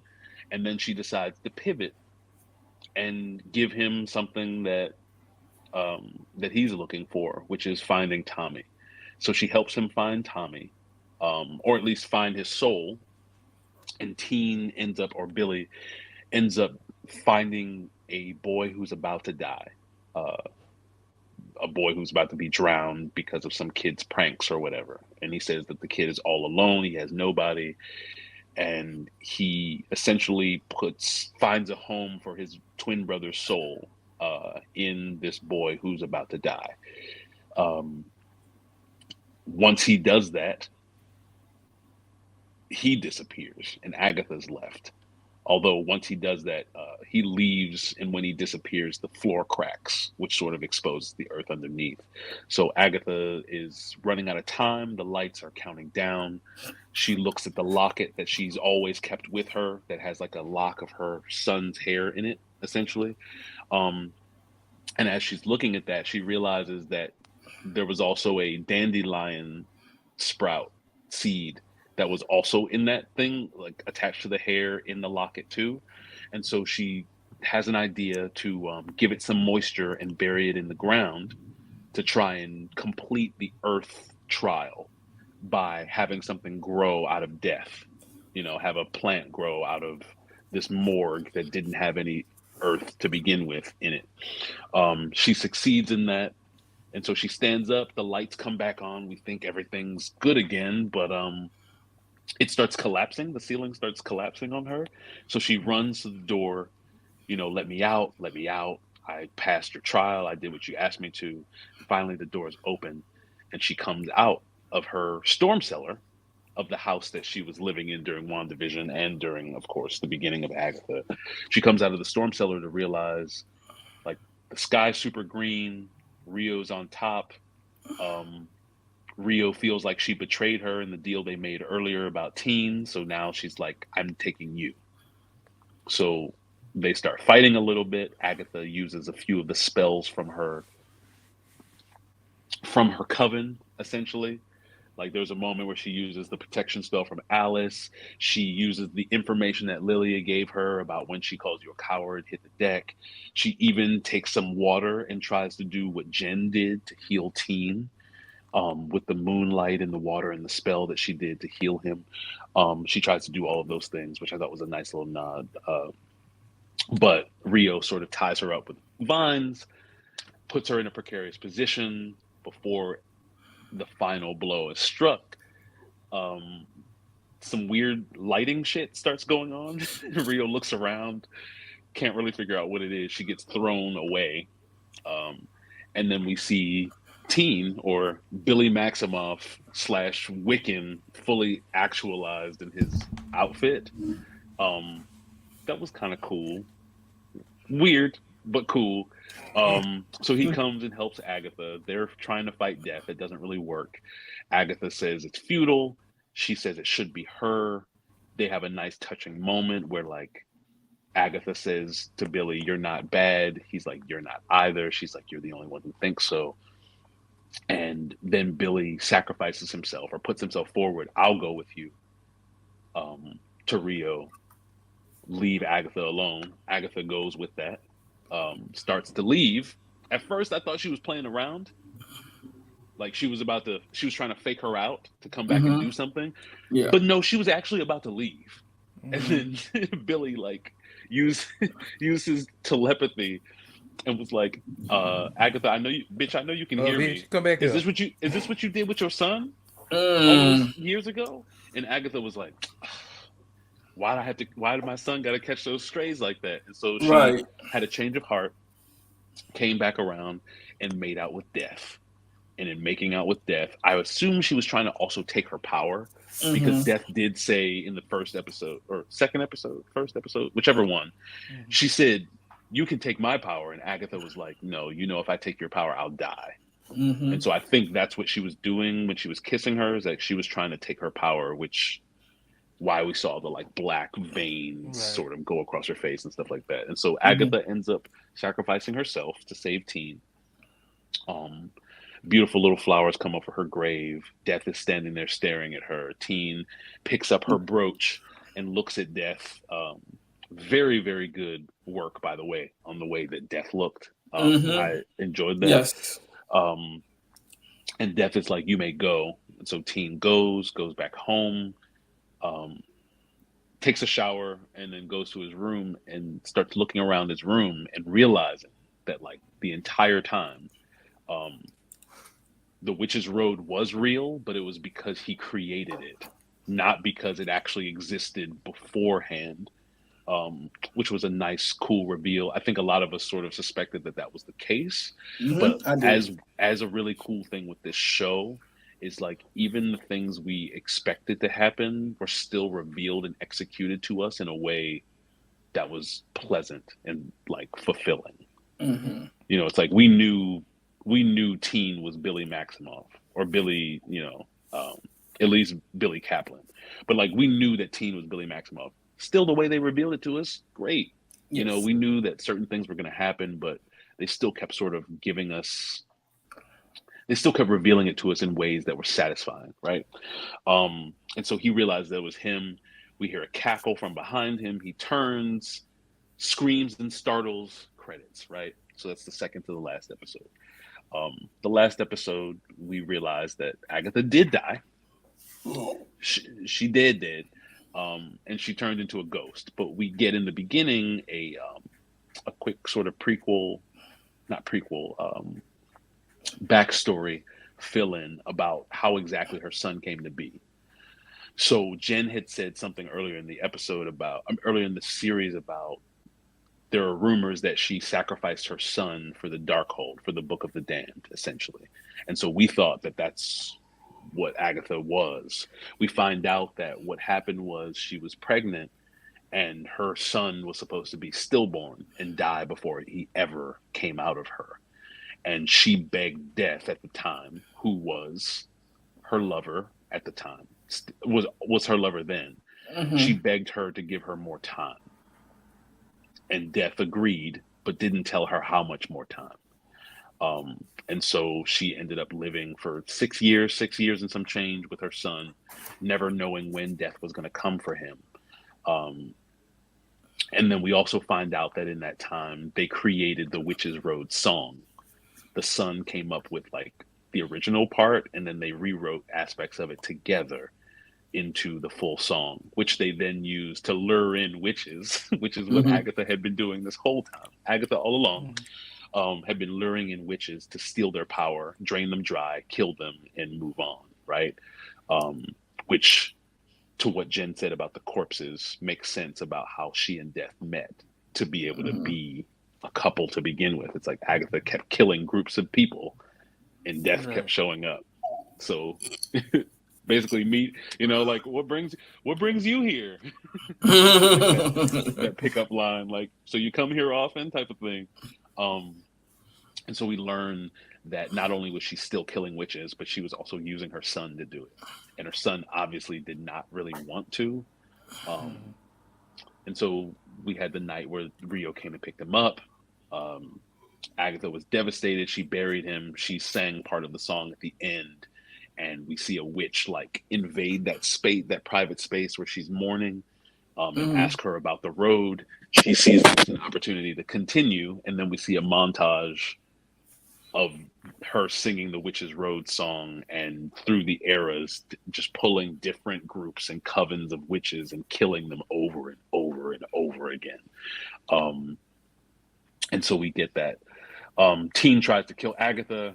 Agatha stops him from killing her by finally figuring out a way to touch tangible objects, and that's her brooch. She picks up the brooch and puts it on. She reveals that she doesn't want to pass on to the next life because she still can't face her son. Billy seals the road up, or the door to the road, and then they open the door to the cellar. They say, let's find Tommy. And it seems like the object of Agatha's ghost and Billy, she'll be some sort of mentor to him as they travel to try and find the body that he put his brother's soul into. And then we end There's no after credit scene or anything. Nope. That's how it finishes. So, with all that being said,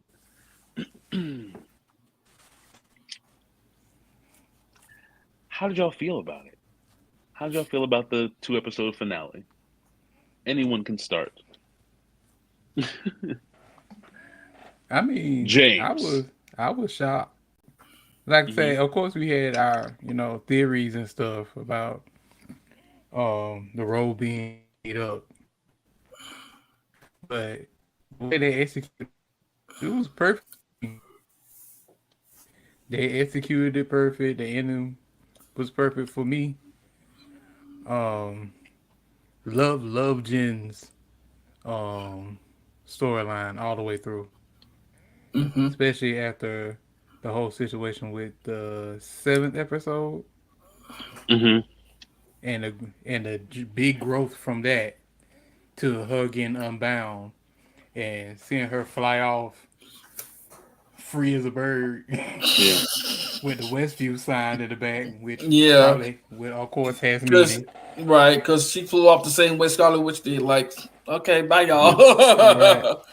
I saw someone say that so these connected series, WandaVision and Agatha All Along, the shows end with a black woman having power.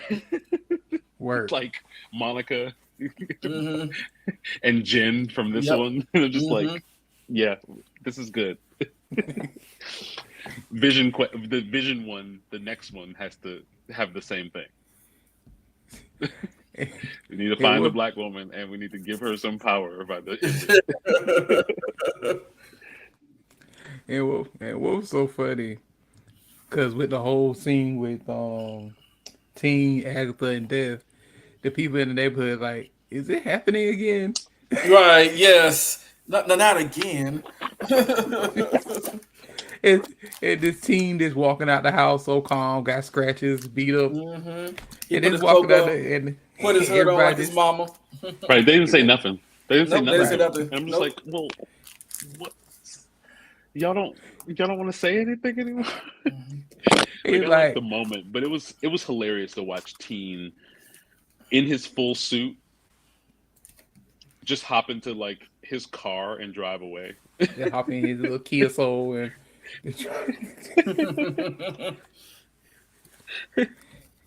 and mind you, never heard from the boyfriend again. What happened to the boy? He gone. The boyfriend like, what's going on? What's happening? Unless time stopped throughout the whole. Well, he was only gone for 24 hours. So Yeah, time moved differently. It wasn't a super long time. Right. To be fair, it was long enough for his parents to notice, obviously, but like 24 hours. Like I guess at some point, like we might tie back into this boyfriend, but I don't even know. Like he might be a character that just gets sort of swept under the rug because if we're doing anything like what happens in the comics, like at some point Billy gets with Hulkling, and I think they marry, or you know what I mean. So like at some point he's gonna be an ex anyway. So it might as well be now. Unless secretly he is Hulkling and they make that a thing, maybe. Maybe it would be kind of tough to stretch it for this, but it's possible. It would make sense why he's so calm throughout the whole situation. He's just first of all, he's a young boy interested in another boy. That's why he's so calm. Of course he's going to be cool with whatever Billy is. First of all, Billy was already a goth witch. Yeah. And he was already cool with that and dating him anyway. So like, I don't know if like Billy being like, I may not actually be Billy Kaplan. Wait, what? Like, I don't think that fazed him that much because he was like, I'm still getting that. I'm still getting that. Don't do it, Cedra. That magic. Don't do it, Cedra. that magic pussy. Do not do. You know what you had to do it, didn't you? Down the booty hole. Y'all are horrible. Stop it. He getting that witch's robe.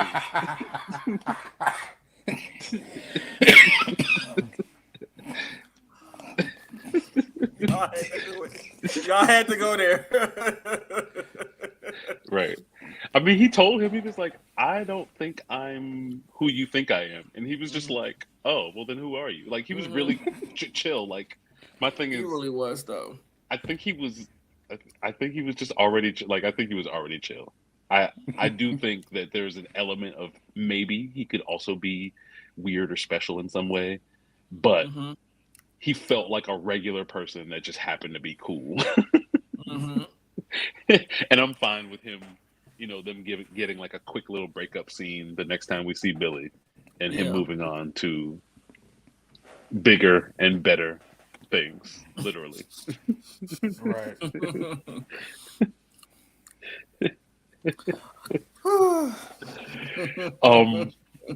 And so I guess with the only real final question I had about the whole series, because I do think that they did a really good job in a lot of ways. It gave me the things that I felt during WandaVision. It gave me new things. It even wrote and tied in some of the stuff in better and more cohesive ways than WandaVision did. So in a lot of ways, I think that this show was successful. My question now becomes, when do you think is the first time that we'll see any of these characters again? Like, and when I say any of these characters, I'm not gonna expand it to anyone we've seen. I'm gonna limit it to like Jen, Billy, Agatha.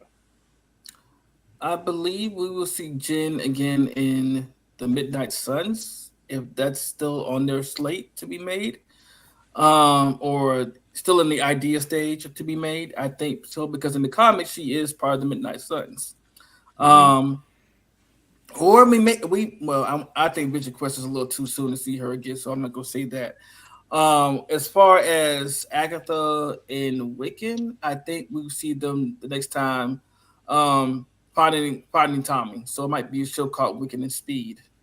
You know, that's when we'll see her. You think they're actually okay? So then let me rephrase the question. Given what we know about what's coming out, when do you think they're showing up? Not new projects that because there's a lot of things that they have on slate that we know are coming out. When in those projects do you think any of these people might show up? As far as Agatha and Wiccan, I would say the closest thing to them showing up would be Ironheart or Vision Quest. Okay. Yeah. I think I could see Jen showing up in Ironheart. Yeah. Like I think I could, especially if like we are going to do the magic technology, and if Riri is fighting against like Hood or whatever, and he's got magic, then I can see Jen being a resource that she uses to sort of understand magic to a certain degree a little bit more. I can see that happening, because we definitely don't know where Jen leaves to go now. Right. She was essentially in the Boston, New Jersey area, but like I could see her going to Chicago, showing up, showing up with some apothecary or something. Or she could go to New York, because Riri is technically at MIT. MIT's not fading. In New York. I thought it was. Oh, excuse me. I don't know. MIT's in New England. Like but part of her story is like she gets kicked out and goes back to Chicago.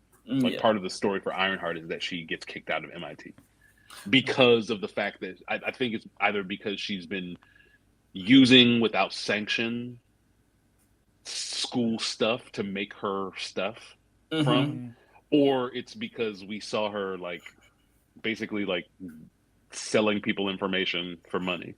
and doing Right. projects for people for money in Mhm. Wakanda Forever. So she either gets caught because of that hustle, or she like oversteps. But part of that story is like her getting kicked out and going back to Chicago. So she'll definitely be in Chicago, or they may not actually be in Chicago, but the story plot is supposed to be her being back in Chicago after getting kicked out of MIT. Mm. Because that brings her back to her family and her friends or whatnot, so we can get her origin. It'll be Yeah. harder to do that if she's still enrolled. Right.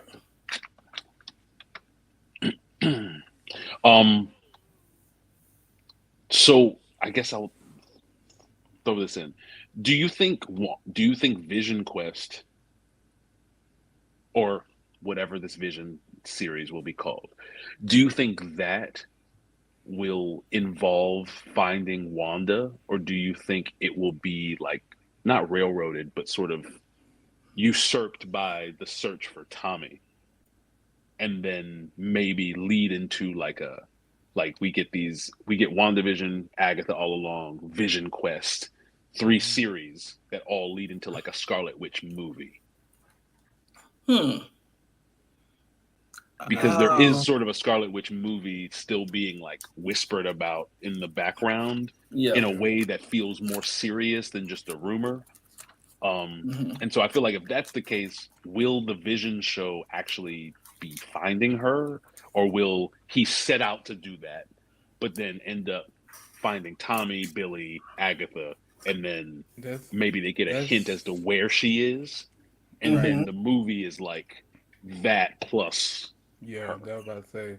He probably get some of his memory back, maybe.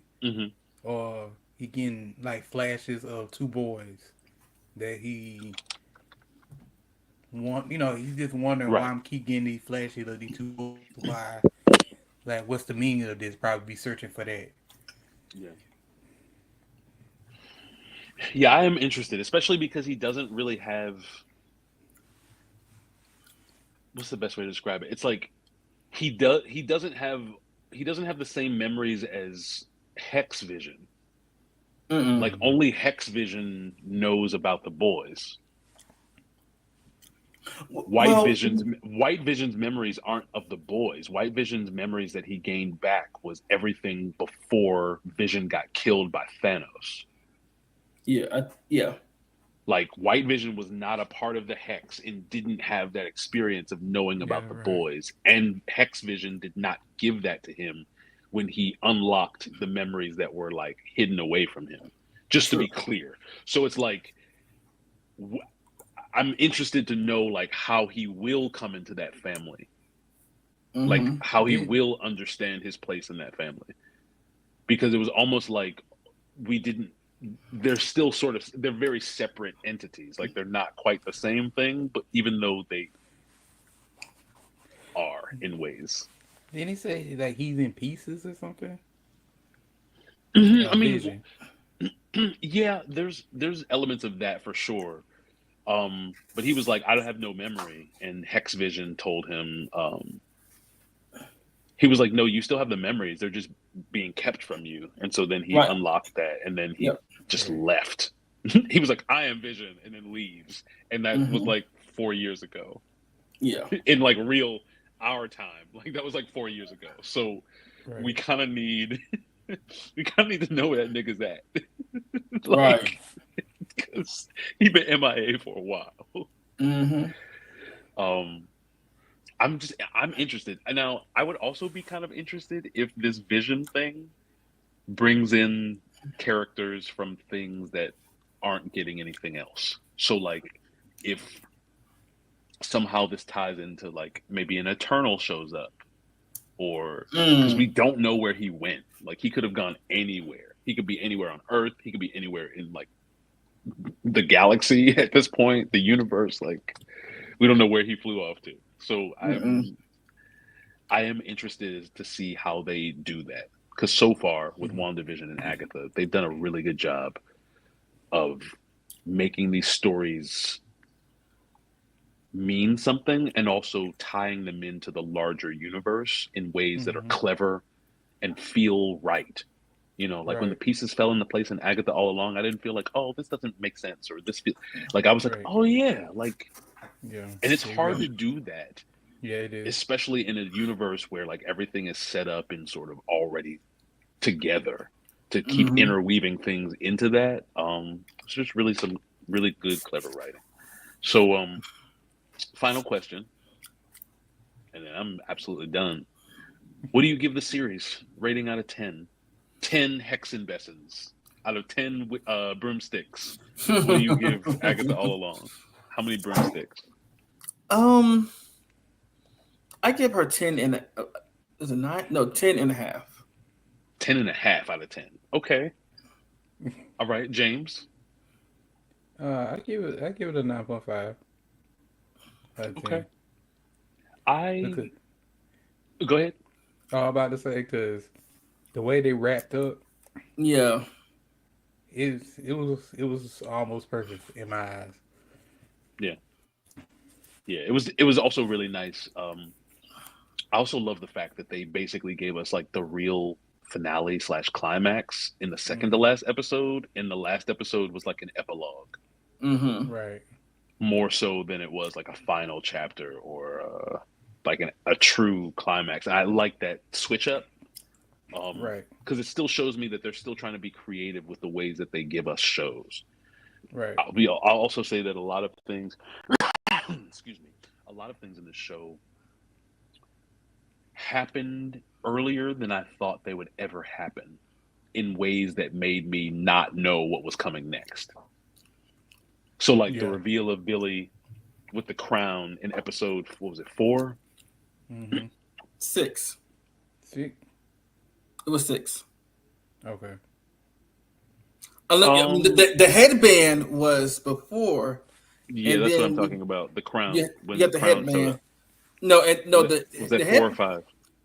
That was the headband. The one where they were in the 80s, kind of like a Sleep Larry Kill. No. When he threw them into the dirt and they sunk down and the crown showed up. That was not episode 6. Episode 6 was the background story. I'm sorry, episode 6 was Lilia's. It's 5. I mean, I'm sorry, was 5. was his background story. Oh, sorry, You're right. 5. It's okay. episode 5. So, like how they did that, I thought that was coming much later in the series. Mm-hmm. You know, like Alice dying, I thought that was going to be a little bit later. Lilia passing, I thought that was going to be a little bit later. We get to the finale between her and Death, or her, Billy, and Death, and it's just like, how are we in the second to last episode when this feels like a last episode type thing? So like all of it sort of kept me on edge in a way that was exciting for me. So for that, I think I will give it, I'm like a 9.3, 9.4. Like it was very solid in a lot of ways. And the writing to me like did a lot for it. It was very clever. In order to do the Lilia episode, you had to have incorporated all of that throughout the previous episodes in clever ways that didn't necessarily register in. It was just very well layered, very well constructed. You can tell that they like really planned this out in a way that wasn't just, let's just make this story and we'll see where it goes. It was like, no, this is how we're going to do it. This is how we have to present it. This is how it has to be executed so that when we reveal these things in episode 5, episode 6, episode 7, 8, 9, like it lands in the way that we're intending it to. And so I think that the show is very, very successful in that. And so I feel confident in saying Marvel TV is back. Yeah, what I really liked is everybody stayed dead. It wasn't like total happy ending at the end. I like that because it gives more story development on team. The creator, Jack Schaefer, she directed a few episodes, and then she also was a main writer on WandaVision. She's responsible for the line, "What is grief but love persevering?" And so one of the things she said in her interview about Agatha All Along was like she wanted the deaths to mean something. Right. You know, she wanted the dead to stay dead, so she didn't want to have these sort of things where it's like somebody dies, but it's a fake out. This is how we get them back. one of the we'll talk about it. We'll talk about it another time. But one of the things that I sort of had an issue with this last season of Vox Machina, Agatha decided not to do that, and I was grateful for that. Yeah. But overall, I thought it was great. I'm looking forward to the next show, which will be What If season 3. Yes. And then what's after that? Something comes in March, right? Is that the Spider-Man? I think it is. It might be Spider-Man freshman year. Okay. Or Your Friendly Neighborhood Spider-Man, because Friendly Neighborhood. Yeah, Friendly Neighborhood Spider-Man. But yeah, okay. Yeah, no, I'm good. I thought it was really good. It was nice. It was a good spooky season thing, because one of the things I get tired about with spooky season is like everybody just wants to rewatch old stuff that they've seen dozens and dozens and hundreds of times before, and I want to see new stuff. So like, give me a new scary movie or a new witchy thing that I can sort of get invested in, and like this was a perfect thing for my 2024 spooky season. So I loved it. I thought it was great. I will say, and then I'm gonna give a few final things with Agatha. I will say that I saw a trailer today for Mayfair Witches, the season 2 trailer, which intrigued me to go watch the first season. I haven't started it yet. I will and let you guys know what I think. But Mayfair Witches seems like it's a really good show. I'm not the first couple. I've seen the first 2 episodes. They're good. It's solid. Okay. I haven't watched any more than that myself, just because I've gotten a little sidetracked by a bunch of other things. But from what I've seen of it, it is good. Okay. But my question to y'all is, why do you think Agatha, when Agatha says, because Wicked had asked her, why do you let people believe these things about you, about what actually happened to Nicholas? And she's like, well, because the truth is a lot more painful than the lies that people tell. And then we found out that her son was, supposed to be stillborn, but as he was growing up, he was coughing a lot. He was sick a lot. Because remember, we got that scene where she's like, I'm powerful, but I can't cure you. What's making you sick, and I can't stop what's coming for you. But the way things were looking, he looked like he was on the verge of death. Because he was singing a song that he ran out the door, and like from his face, you can tell like he's really tired. Yeah. And well, he was sick. He was actually sick. So yeah. It wasn't just that like he was just gonna be normal until death came. He actually contracted some like illness that like debilitated him over time. Regardless. Yeah. So like whatever she gave him was essentially like what happens sometimes in our lives with like young children, where they get some illness that they're born with that like they're not expected to make it to 10, or they're not expected to make it past a certain amount of time. Right. And so instead of just like giving a healthy child for a few years and then snatching him away, it was like you gave her like a child that was sickly. And yes, and so it's like it was even more layered on top of like what we did, especially because she didn't even tell her how much time. She was like, "How much time?" This bitch just ghosted her. Like, yeah. She didn't tell her. Or did give her a chance to say goodbye. Right. So like, well, nope, come with me. Don't right. But I'm a show. I have a few more clips here, then we'll wrap up. Some of my favorite moments, and maybe yours too, from the show as well. And the first one is going back to Lilia's reading.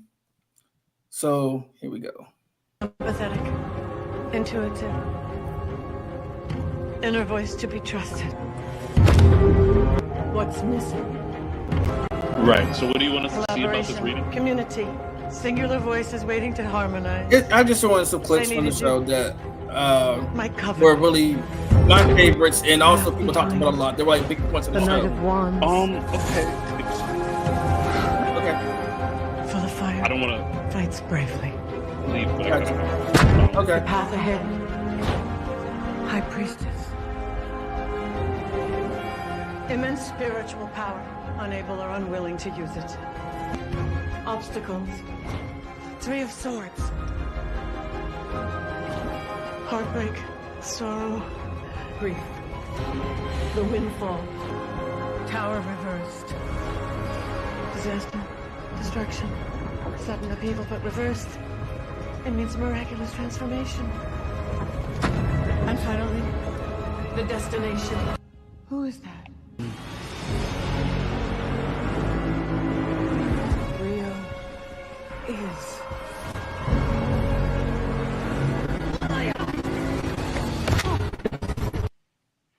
Think about a close call. It's like, yeah, Leo's death.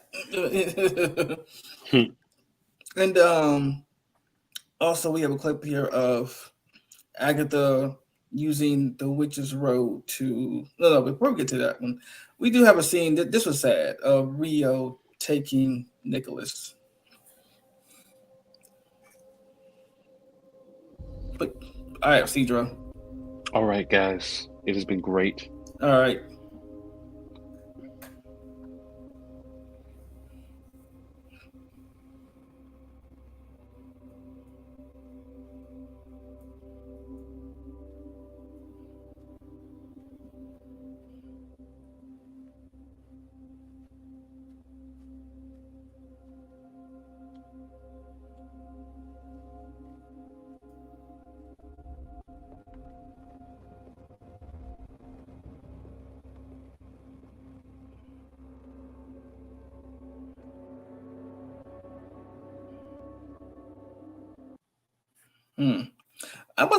But like I was saying earlier, I don't know why she let people believe that she traded her son with a Darkholme or sacrificed him or something instead of just telling people that he just died of natural, death took him. I think people think she's a villain, and she just went with it. Yeah, and then of course we have the last clip is Agatha using the witch's road throughout the years to con witches.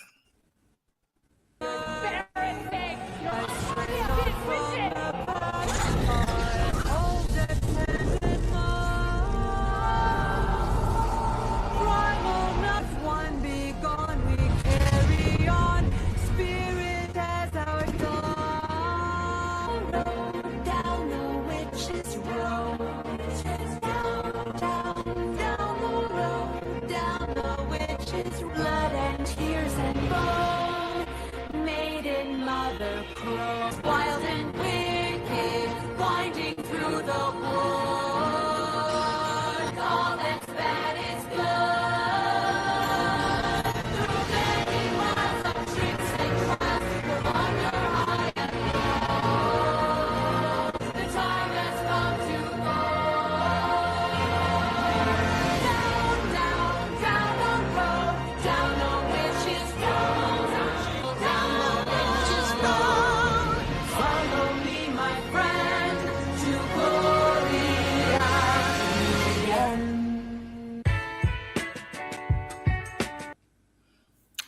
Yeah. Oh. So yes, Agatha did continue the con that she started with Nicholas throughout the years. And the Witch's Road is just a made-up thing. But yeah, the show was great overall. I really feel like the writing was good and everything. And,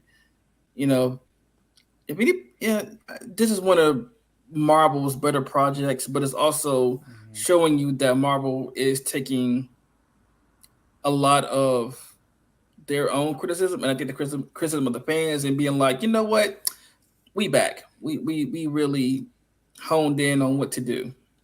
Right. And we're back where we need to be, and to continue to bring you our audience and everybody good shows and movies. So, yeah. All right, y'all, we gonna wrap up and get out of here. Thank you all for watching. Please make sure you hit the like button for us. Comment anything that you want to say below. And until next Sunday, we'll see y'all later. Peace out.